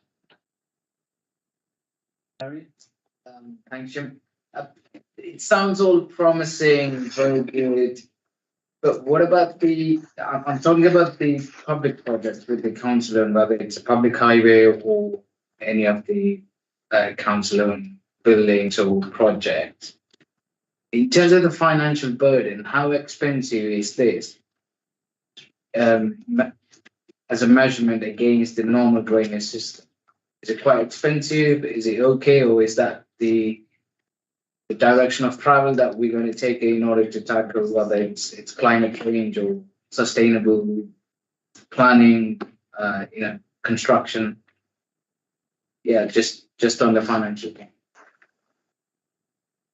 So there is a cost to it, but if you think back to the 12th of July, there's a big cost to that too. And you've got to balance the two costs out. Do we want our residents to be flooded, or do we want to try and do something to help alleviate that? So schemes can be, and I've given you a rough cost of what a retrofit in an average street will cost. It's about just under £1 million. But that's not all the schemes we do. So, a tree pit is a few thousand, not £1 million. If we fit some of the stuff that we're trying to do in our planned maintenance programme, so the cost is we're there, we find a tree pit, we put a tree pit in, we've done depaving. There's a cost saving there because we're there already. There is a cost, there's a price to be paid. So I'm not saying that there isn't a price to be paid. I'm also not saying this is easy, because this is not. This is really tough. So there's a price to be paid for that, but there's also a price not to do that. And that price not to do that means that our residents get flooded more. And so, inaction is not really an issue for us. So we have to do something to be able to try and reduce the amount of flood risk. And I think I said earlier, I've not promised my members, and I certainly can't promise you, that when we get heavy rainfall, there won't be water on the street. And the question you ask yourself is, what kind of rainfall do you want? Do you want the rainfall that comes out of the sewer into your home, which is a mixture of rainwater and actually sewage? Or do you want to manage water on the street level? And I think what we've decided is that we want to try and do it at street level. There's no easy answers. And I'm not coming here to tell you that there are easy answers, because there are only hard answers, and there's lots of different answers. There is no golden ticket that will solve this problem, but a combination of a number of them can help us reduce that. So yeah, there's a price to be paid. I've given you a cost, and when I send you the case studies, there'll be costs on those too. So you can see the cost of what things need to be done, and there is a price to be paid for that. But you've got to balance out against the benefits and to try and reduce the impact of flooding on our residents and our businesses, because businesses suffer as well. So this is, just about residents, it's also about businesses too. It's also worth noting at this point that there's external funding, there's kind of grant funding available from various different pots to put in such schemes to target climate resilience. So public schemes, not public, yes, yeah, public schemes. So you're potentially getting improvements, so landscape improvements funded through kind of other grant schemes. That means that the burden's not entirely on the council to deliver certain types of works. I'm not saying that it's easy to access that funding and put work in to get that, but actually, to put suds in instead of traditional drainage, the offset in costs could be delivered through grant funding and through those opportunities that are available to do that. So putting suds into the highway potentially unlocks funding because of the other benefits that we've discussed earlier. Yes.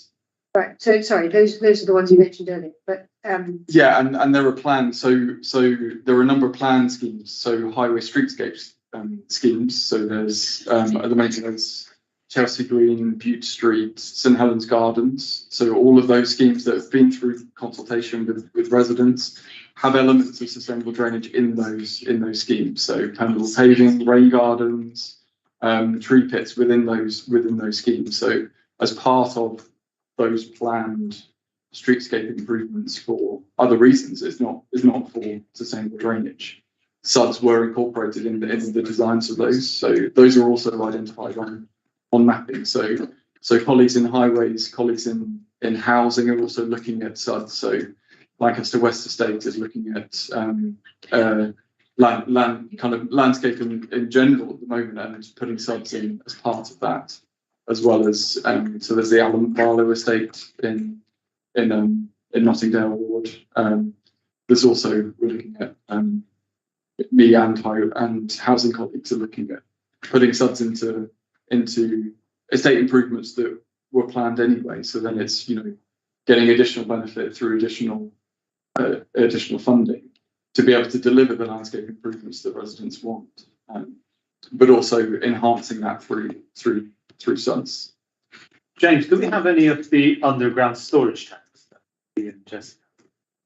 Yeah, so in Arundel Gardens below the surface there are some storage tanks there. They're relatively shallow in Arundel Gardens beneath the surface. Are those entirely mechanical in nature? Do they need any kind of power to operate?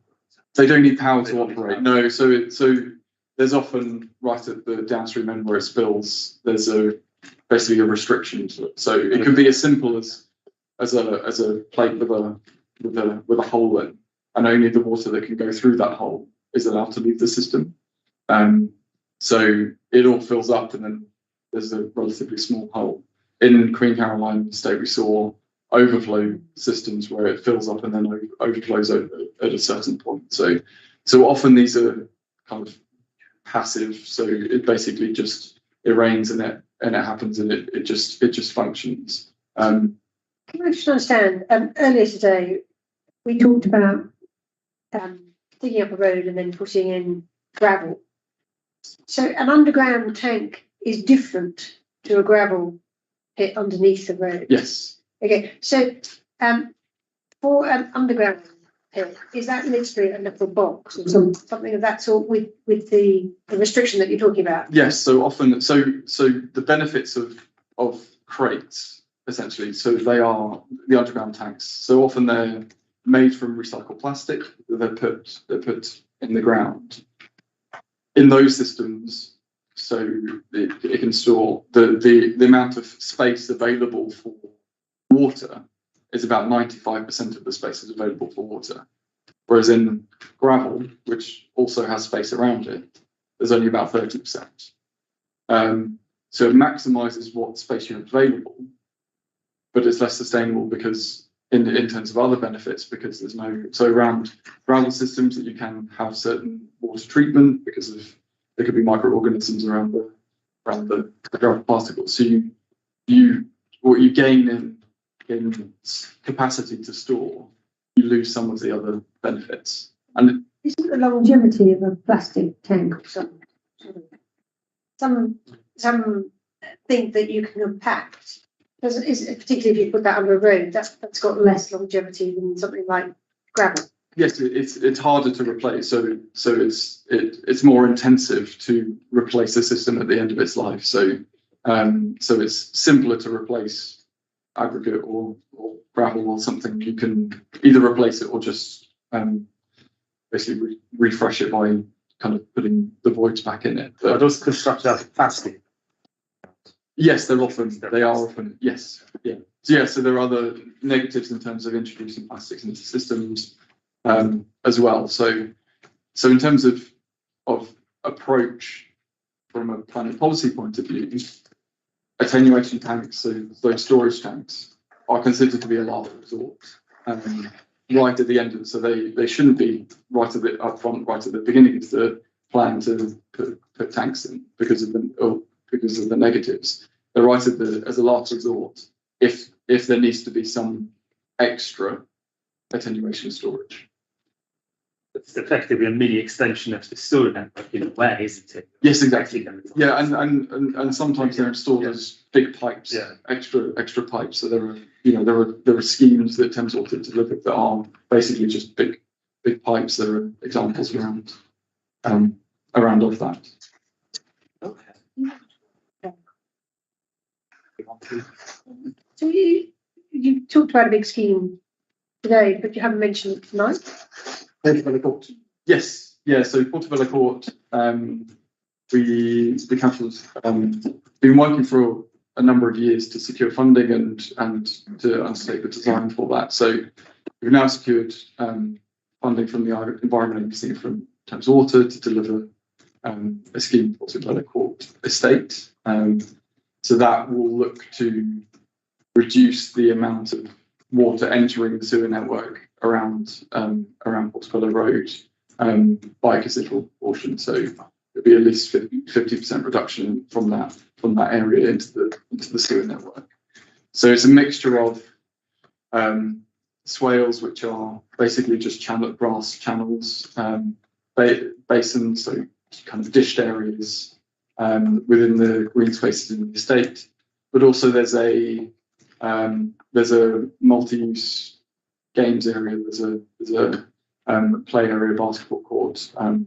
That the surface of that will be removed and excavated, replaced with. So that's a system that we will put created storage in there to maximise the potential, and then replace the surface with something that's much better for the residents of the estate to play on the surface.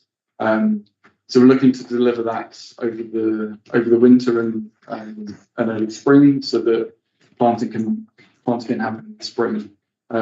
We pick that time of year because it's those spaces are used less frequently in those months. And we've done a number of engagement events with residents on the estate. But recently I was at a roadshow, a housing roadshow, speaking to residents.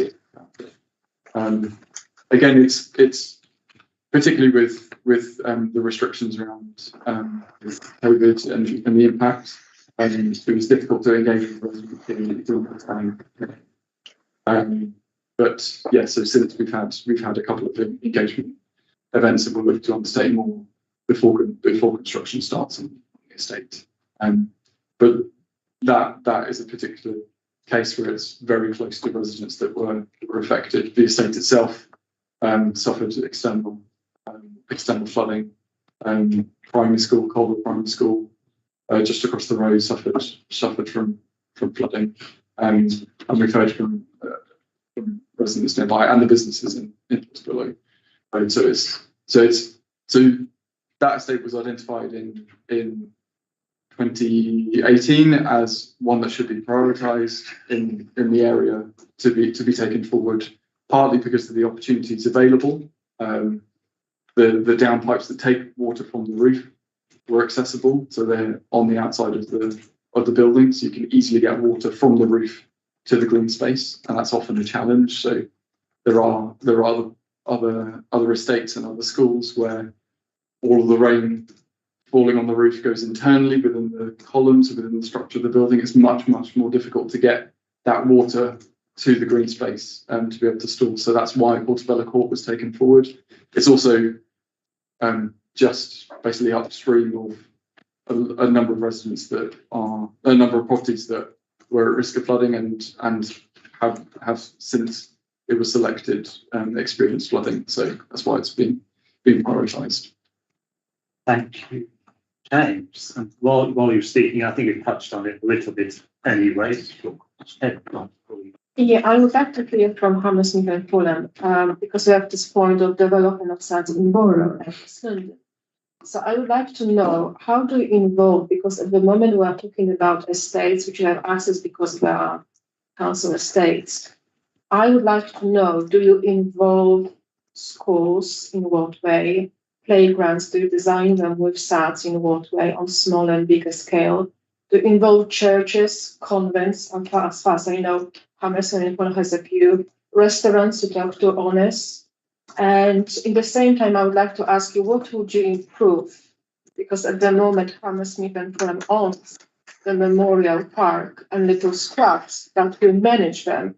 So if you had the power of management, what would you improve? Because actually in Dalgarno, this is one of the troublemaking spots for flooding. And obviously it's a huge space up there, which can be used. And I really would like to have your view as a Hammersmith and Fulham on that, and whoever can chip into it. I don't know which one should answer, Jess. I mean, you've done work in the scrubs more than I have, but I will say that before Jess talks about the scrubs, we engage with everybody. So the point with flood risk is there has to be discussions across the board. So we are now in discussions with education department and schools to look at how we can help them redesign some of their playgrounds, just as we're in discussions with housing to how they redesign some of their space, just as we work in parks. So some of the parks, highways work with parks to deliver sustainable drainage schemes. So it's across the board with us. I think I'm due to meet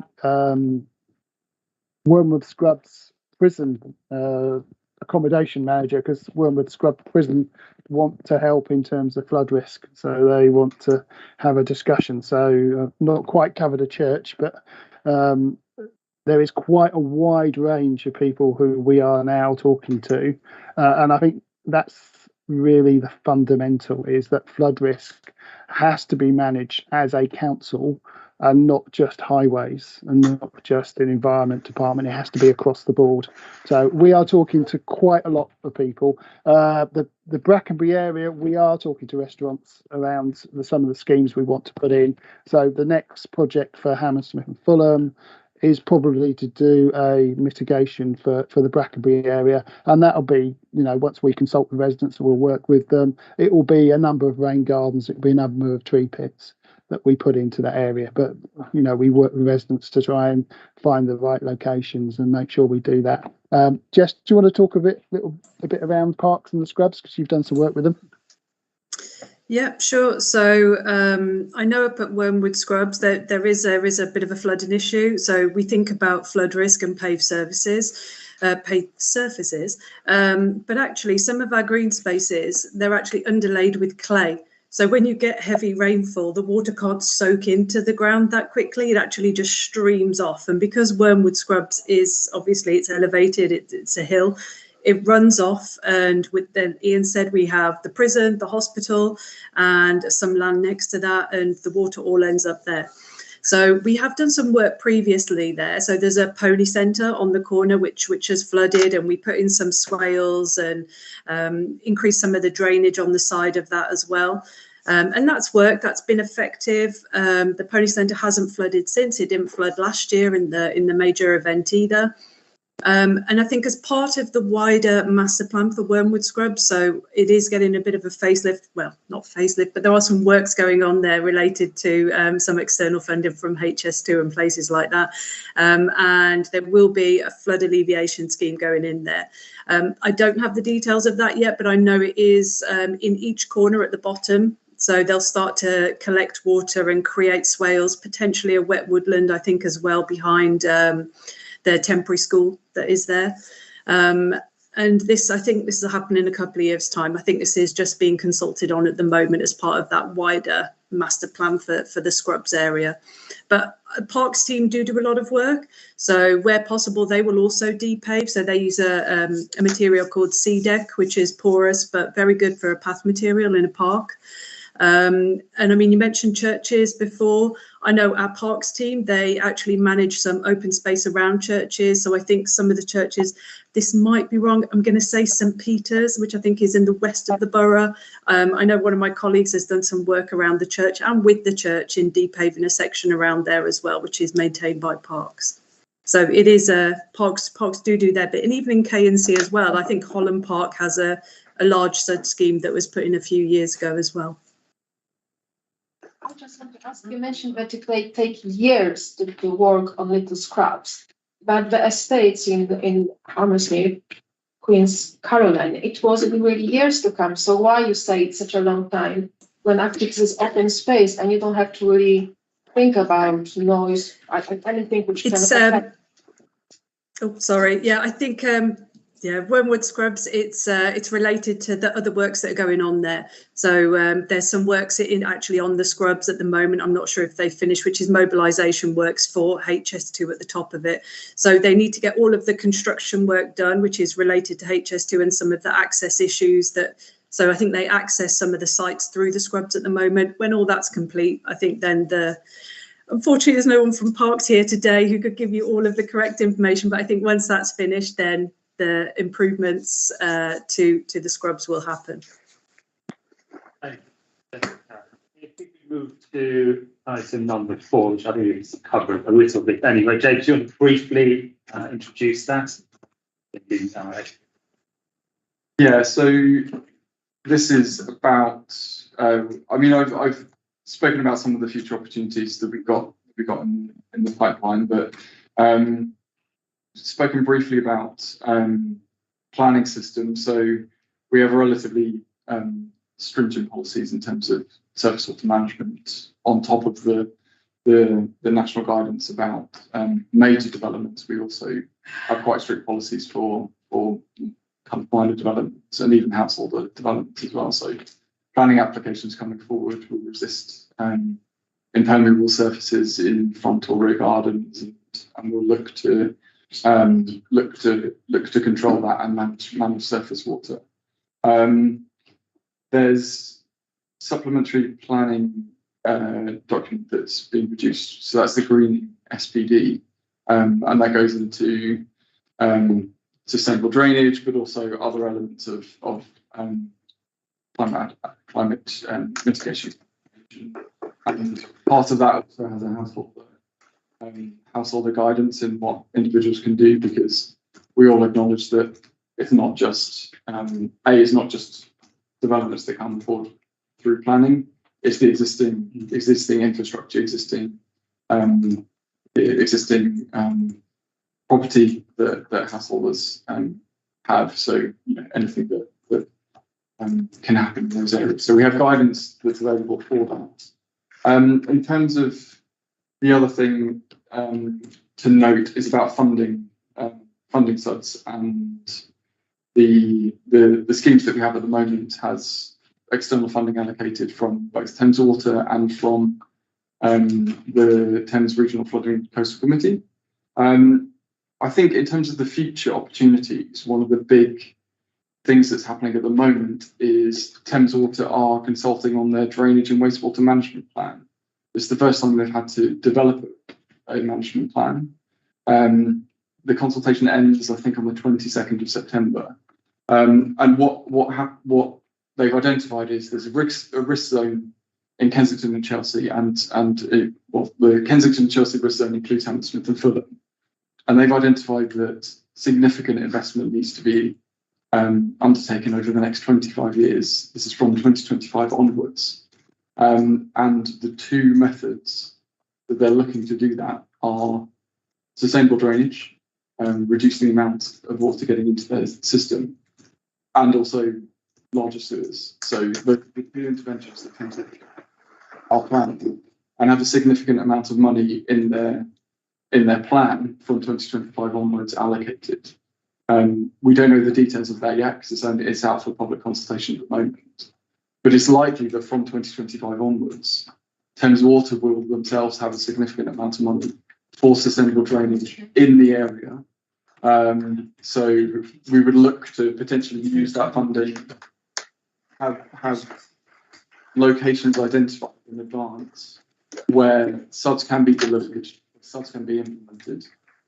So one of the things from the flood investigation report is opportunity mapping for SUDs. So there's a pilot study done across London, where it's basically looking at the layout of the roads, the layout of parks, and identifying the places where you could potentially put rain gardens, potentially put tree pits, where there aren't existing utilities, where there aren't parking restrictions, where the width of the road would enable you to build out. So hopefully in the next 2 months we'll have started the process of getting that. We'll have procured that opportunity mapping, and we're linking, because we're in the same system. Jess and I have been working together to get that for both boroughs in one go, because there are efficiencies in doing that. But what that will do is enable my colleagues in highways or other areas to quite easily identify the focus areas where such should be delivered for flood risk benefits, but also where there's a best possibility of them actually being delivered given the constraints on the ground. So that will set in motion those opportunities so that when funding becomes available, it can be. When will that study be done? So we're looking to procure hopefully in the next 2 months. So external consultants would do that. It would take probably about 4 months to actually go through and develop that mapping. So that will mainly look at council infrastructure like highways, so it will enable the kind of focus of those areas. And my colleagues in sustainability are also working with schools as part of the climate adaptation. So they have climate adaptation surveys. So they've identified the top schools for the required climate change adaptation.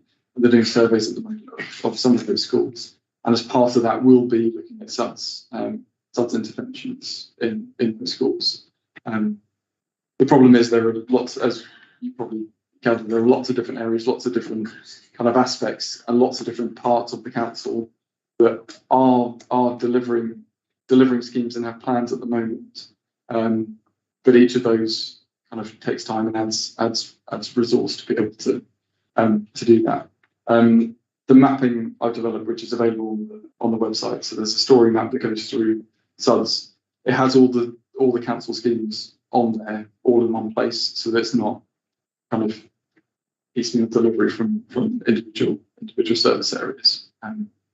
We are looking at the potential to expand the delivery and accelerate the delivery.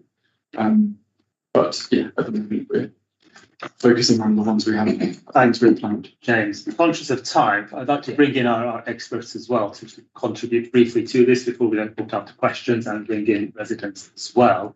David, if you could start with you, what's your view on sort of future opportunities that you see for SUDS development, and also how we secure funding for them? Hello. Yeah, I think James just gave a really good overview, actually, of a lot of the different levers and opportunities that are available. I mean, there's the policy side of things, which I'm given who else is on the call, probably not best place to comment on. There's more expertise there, but I think policy levers are very useful things to be able to pull to incentivise different groups to integrate SUDs. I think that some of the kind of the campaigning and awareness raising work that that was being discussed earlier by Ian and Jess, working with different organisations and communities, I think is really valuable. I think that kind of bottom-up approach is a very valuable thing to have in your toolkit and to be able to access, because they can be a really kind of great asset to developing new work and creating momentum for projects. So I think that's a really important thing to continue to do. I've often thought, having previously worked within a local authority as well in a previous life, and now sort of jump the fence slightly and respond to tenders and bids and applications in a slightly different way, how rarely, present company accepted, because if I'm talking to Ian or Jess or James, obviously SUDS will be front and centre of that, but how rarely I see SUDS mentioned in design briefs and procurement briefs from many local authorities as purchasing entities. So I think that the work that is being done by the officers that you've got on the call is really valuable in just helping other parts of the council to understand the importance of SUDS and how it can be delivered and what the opportunities are. Because I think a big part of this is about not missing the opportunity to integrate it when you can. So if you are digging up roads, to do it, if you are replacing waterproofing, to think about green roofs, if you are making expenditure, to consider where you might be able to integrate SUDS, and if you're investing in parks and playgrounds and new landscapes and public open space, to get SUDS into a design brief, because if it's not there, it may get missed. So I think that would be good. Yeah, I think just continue to support the officers that you've got. I think they do a wonderful job and keep an awful lot of plates spinning all of the time with a lot of success. And I think a lot of the momentum for accessing external grant funding very often comes from within your organisations. It comes from officers and within highways and flood risk teams and others who really understand your patch and really understand the local risk. They are conduits to local communities. They know what people's concerns are and where risks are, and they'll also quite often be the catalyst for things to happen. So they will be the ones having all of those discussions with external funders and understand where different funding sources are coming from and when. For example, James knowing exactly what's happening with the DWMP, what the opportunities are and where the investment's likely to be. So I'd say keep supporting the officers that you've got. I think that's a really important thing. I think they'd be my main points, really. Yeah. Thank you, David. Yes, we certainly do value all the work our officers are doing. There's clearly a lot to be done. Albert. Yeah. Yes. So I think first I would like to say that most important thing is we want to promote the application of SUDS. There are multiple benefits, but we do really need to communicate with the community, with the public. SUDS will not resolve anything, but they will play a very critical role to manage our flood risk in our communities, and with a very effective cost comparing to this conventional drainage construction. So that's the most important thing. We need to not oversell the SUDS. So we need to manage the public perception regarding the implementation of SUDS.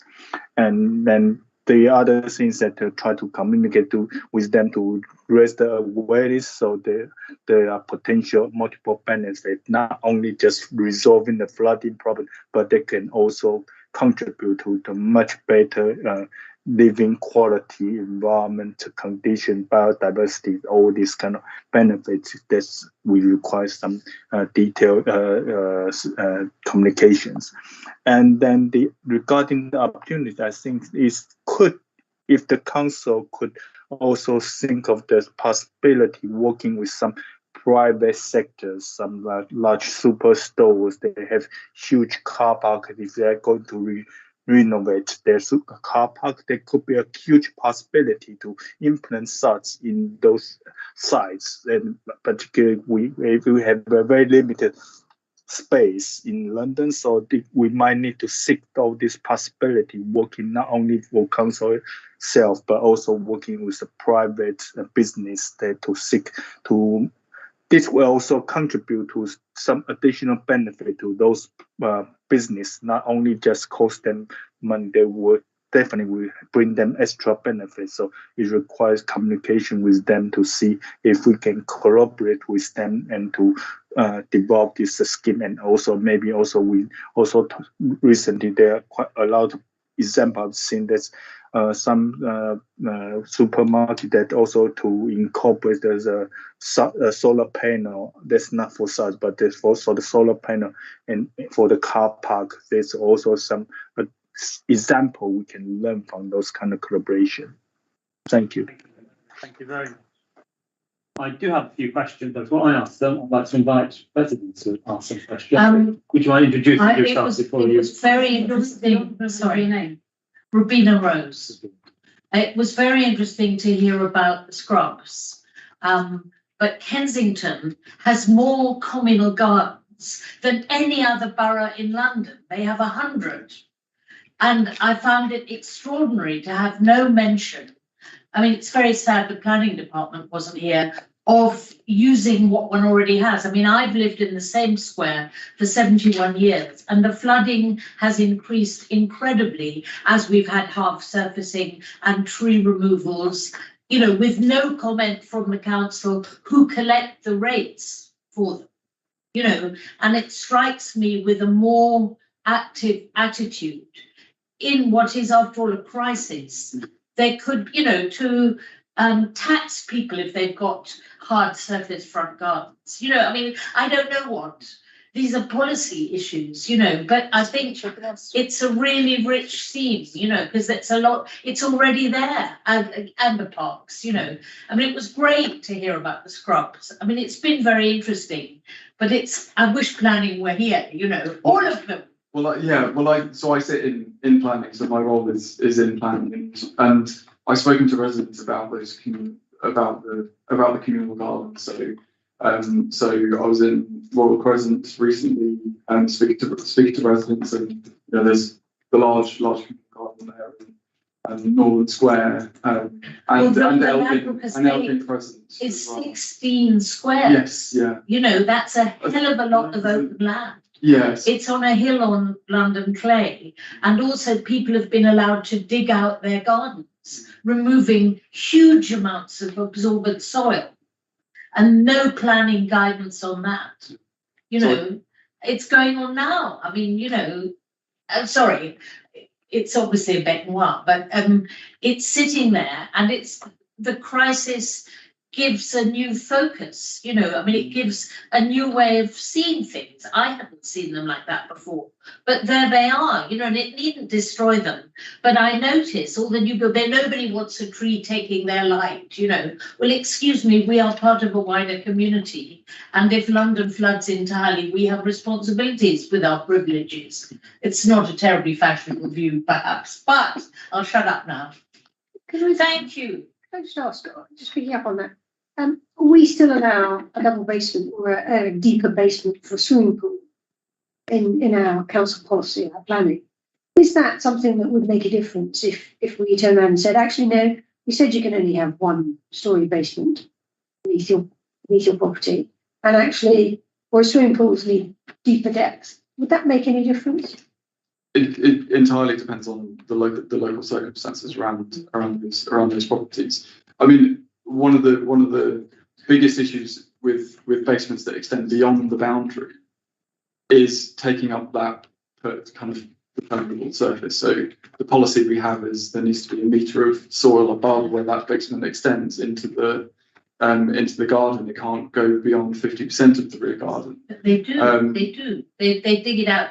They put a metre of soil in a planter, and that was accepted by the council. I wish planning were here.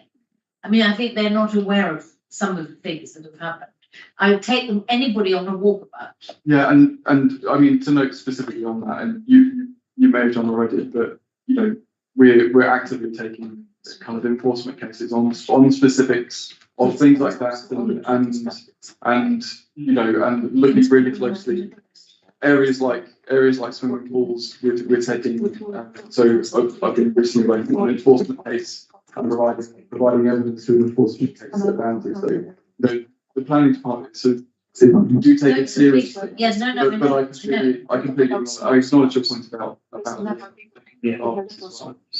and with the evidence, particularly with Belgian growth. Yes.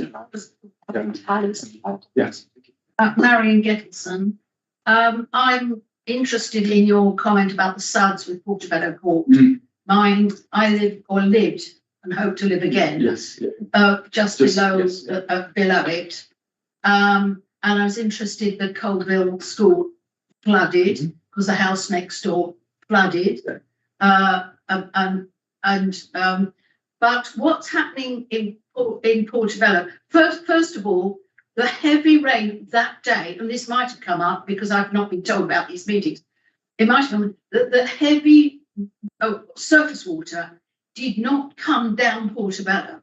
It came westward from Hampstead Heath to Hammersmith. Right, so that is accepted. Good, because you know, so a lot of what you're doing in Portobello Court wouldn't have helped that day. There'll be some. What's happening now is Portobello Road. Apparently, there's going to be a redevelopment. Now, this is about the third or fourth one I've heard about. They never seem to happen. But they're going to redesign the roadway and that. And this is the absolutely perfect opportunity to install a porous road surface. I'm terrified of the idea somebody may come up with the idea of, have one single flat surface, because even that much curb protects property, right?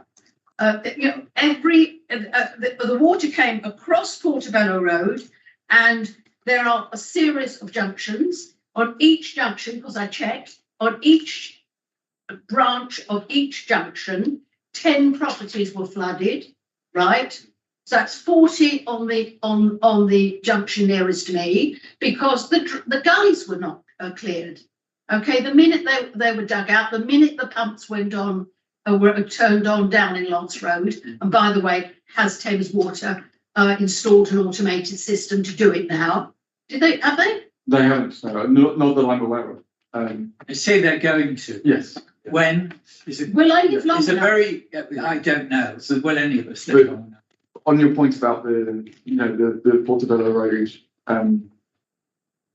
regeneration, it's already come up in a meeting with the league member that sustainable drainage needs to be kind of part of that scheme, embedded within that scheme, from an early kind of part of the design process. So it's already kind of on the list of. But in Portobello Road, from Portobello Court and the ginkgo tree next to it, through to way beyond the Westway, you know, the elevated Westway, there literally isn't a blade of grass. And this was a disaster waiting to happen. And in that area, mine is the only residential flat. And I have been completely ignored by everyone. And I am so angry. So my doctor wondered if I was suicidal. No, I'd like to wring someone's neck. Any volunteers? It is so outrageous. And there are hundreds of people who aren't in my position. They're not freeholders. They're frightened of their own shadow. They will not come out and say so. But how dare any organisation treat members of the public the way I've been treated and think that they can get away with it? I'm still waiting for you, Councillor, to ask me my name, because you didn't. I've told you my name, and if you ask me later, I'll give you my phone number. So you can sit down with me for an hour and I can tell you what it's been like. Very happy to do so. Right. it's taken long enough, is all I have to say. Everybody means well. Your project of getting the information about this meeting out has been so successful, there are 3 of us here. That tells you all you want to know. I did notify Little Scrubs friends via email, and I did notify. Sorry, I had extra problem. I did send some information to friends of Little Scrubs, and this is on YouTube. So I'm even though nowhere near Little Scrubs. I'm an old woman. I don't look at YouTube. I've no idea what you're talking about. That's the gentleman's coming. Yeah. One point I think is that it's come quite clear at this meeting that SUDs are great. They have multiple benefits for, if you like, routine drainage, routine storms. But this July the 12th storm was a mega event. And we also heard from the experts that SUDs probably don't help that much in this mega event. I read in the reports that we had 2.5 million cubic metres of water fall on London at that time, of which 1 million cubic metres got into the drains. So we have 1.5 million cubic metres sloshing about on the roads, in people's homes, whatever. That is a amount of water that's a kilometre long, kilometre wide, and 1.5 metres deep. Now, we have to think of, in big scale, if you like, that if we have areas like parkland, communal gardens, that can we can channel some of this water into, it may mean that we, for instance, have got an area of, say, sports pitches, lowering the pitches a bit, allowing them to flood to 1 metre or so. Those pitches will be no good. They'll have to be closed for a period. And maybe the grass will have to be renewed. They'll have to dilute sewage on. It won't be very nice, but it's going to be a lot cheaper and easier and better for the community to have that parkway or sports ground taken out of use for a short time, once every 20, 30 years. It's not something that's going to happen very often. Years ago, it was very rich. The soil was very rich, very fertile. There were lots of 150-year-old trees and shrubs. But over the recent years, despite the fact I think there's some sort of protection on them. Yeah, but it's ignored. Yeah, it's ignored. They take trees out. They keep taking trees out, and I won't go into personalities, but if you like, the chair of the garden committee in Robina Square, which is huge, said to me, "I will agree that any plant that doesn't have flowers is not worth its living space." And I looked at her as if she's mad. That garden is now, in the summer, it's sand. The soil is so dry, it's sand. And in the winter, it's waterlogged. That's happened in my lifetime, because I've also lived around there for over 60 years. Which garden square is that? Is it what? Garden Square. Your garden. Is it what? What is the name of the garden? It's the Rosmead Garden. But I mean, the culture has changed in that everybody just wants flowering, pretty something. But not a tree. And tree might take somebody's, it's a different mentality. But there's a price that's being paid. Holly is the slowest growing thing that we have, natural British plant. And they took out a beautiful, magnificent holly tree because some kid might get a prick on his finger. It's that juvenile. But you said they. Who is they who took it away? The garden committee. I don't know who these people are. I mean, it's interesting because I have a front garden and a back garden. I have a bicycle, not a car. I did not flood, actually, on that heavy day. I mean, it was almost, but it actually didn't. A little bit of rain through the roof, but I mean, it was really interesting. All it took was having a front garden and a back garden. But I was inside my home. I heard the loo gurgle, and then it exploded out of the lavatory, out of the shower, out of the sinks, out of the manholes in the garden. And I called someone down to help me, and they said out, and I got out, and I was barefoot in my nightgown and dressing gown because I wasn't well, in the rain outside for 2 hours. I saw the whole thing, and I've had no support from the council, from councillors, from anybody whatsoever. As far as I could, my feeling is, if I had dropped dead, it would have made life easier for the council and everybody to do with this. It is utterly disgraceful. And if I sound angry, it's because I am. You have no idea. I ended up in hospital with sepsis. Dalgano, which is the Dalgano Way, and to be replaced with glue and plastic. Why you cannot liaison with a playground designer, with a park managers, and say, listen, we have the spaces, let's sit together. You're going to refurbish Memorial Park playground, right? It's coming up soon. Again, it's an opportunity. And Hammersmith and told you, if you don't sit down and you sit with these people and say, listen, we have this money, what can you come forward from the park side, right? It's possible you make change for longer standing. And you know very well that Dalgon and the little scraps, it's giving people trouble. So you now, digging the Sunbeam playground, go over and see, everything is literally, you're trying to replace with whatever was before. And if say to me, you have this wonderful Holland Park Adventure Park with sounds. Where is it? I want in Dalgano. So these people will not complain in the year time because you have this opportunity. And now it's a nursery, which is on St. Mark's, very near to Scrubs. And now it's coming up, Memorial Park, you'll be further back. Again, opportunity, you change the little, for adult people, little gym. Again, you miss opportunities there. And once you put funding into the Sunbeam to put this plastic, whatever, you're not going to rip it again and put SADs there.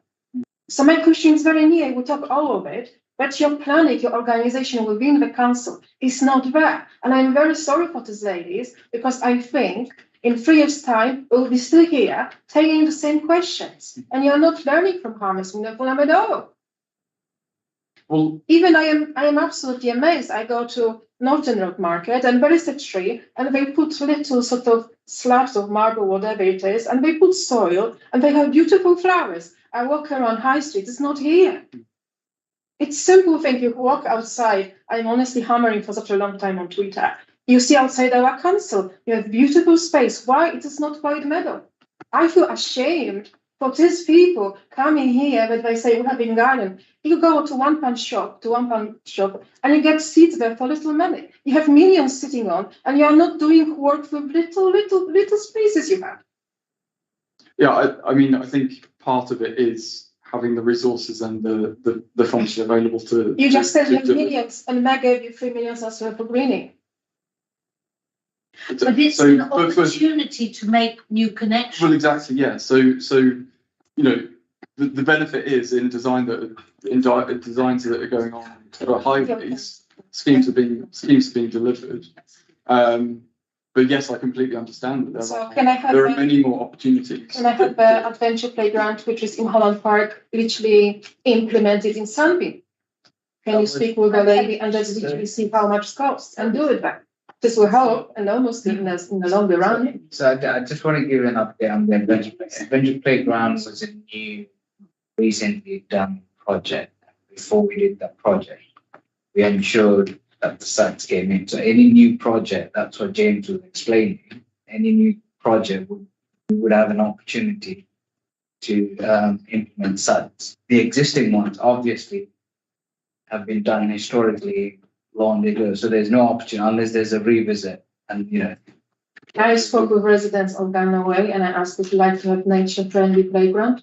Yes, my kids when I was small had always mud on their hands and they were fine with it. How they learn about nature and appreciate and are aware that actually we're supposed to look after that, and they don't give the opportunity. Well, I mean, it's the same funding. I don't see any reason why you cannot introduce wonderful Holland Park Adventure. And again, in Hammersmith, we saw it this morning. It's so simple and seems to be, really helping.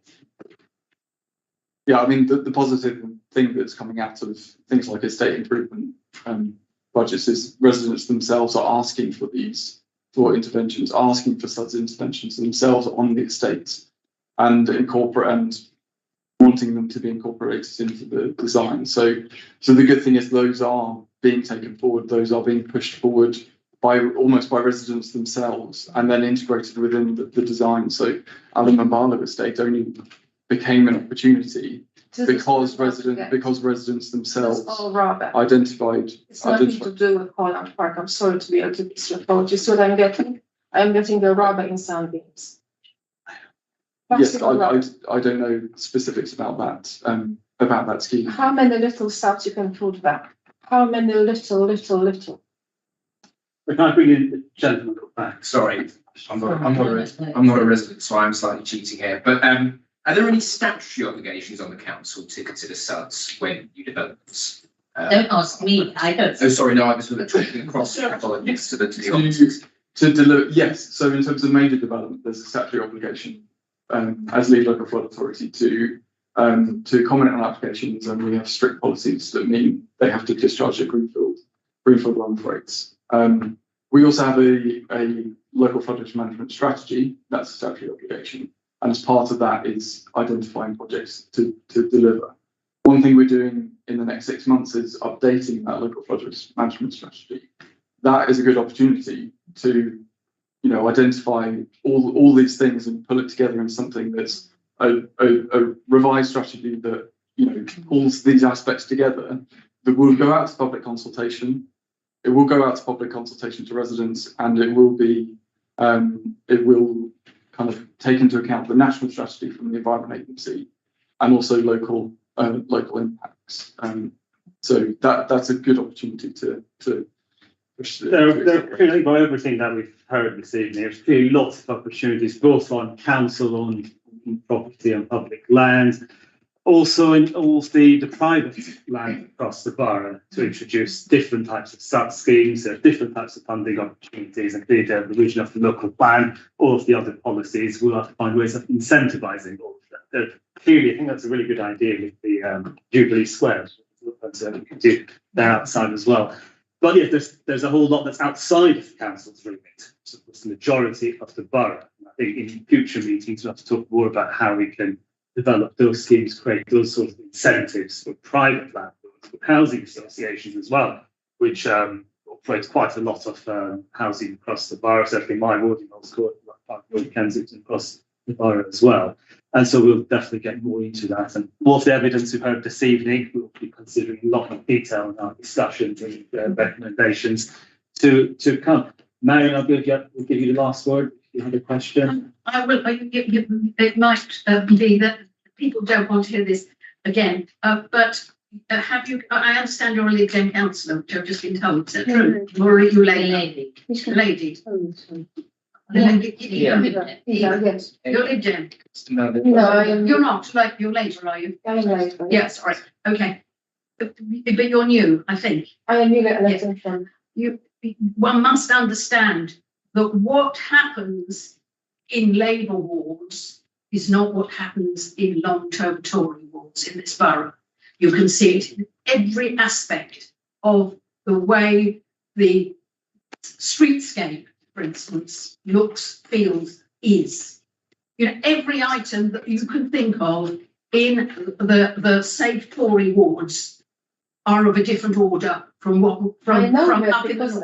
And that's what you're talking about. I know. Bit of plastic, cheap, done, is good enough for you. That's why I said I don't accept it. I don't Good accept for you. it. I don't accept it either, but that is the reality.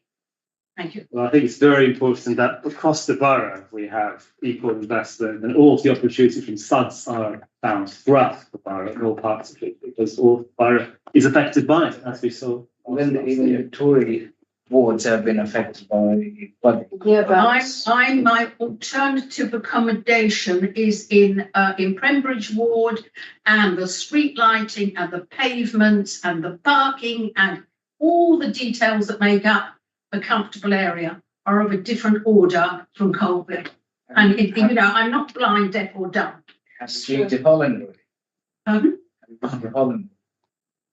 Holland Park. Holland Road, yeah, which goes from Shepherd's Bush all the way to Holland Road. Holland Road on High Street, from High Street Camp all the way to Shepherd's Bush round the side. I don't know Holland Road particularly. But all I'm saying is, I've noticed it all my life. I've been knocking around in Colville for well over 60 years, and I think it's as plain as the nose on your face. This is what happens. The officers can't say it, and for discretion, councillors prefer not to say it, but it's the reality. Always has been. Oh, no, I say it openly. I don't accept. We shall continue to do our best to put in recommendations to improve everyone's life across the borough, and that's the role that we do on this working group, which is, of course, cross-party. It's true. And on that note, From Hammersmith and and indeed, which is why we have colleagues from Hammersmith sort of to learn from as well. But if the numbers of people, of residents who were flooded is 1,500, as I understand Thames Water says, that is 10% of the population. It's 1,500 across London. 1,500 across London, but there's hundreds of people in this borough. But yeah, between 300 and 400. Oh yeah, and They're private landlords, if you don't know about them, because the landlord's just paying the Which insurance. is why it's so important to hear from And you them don't know. as well. Actually, many properties were flooded, I think, and I'm told by the independent review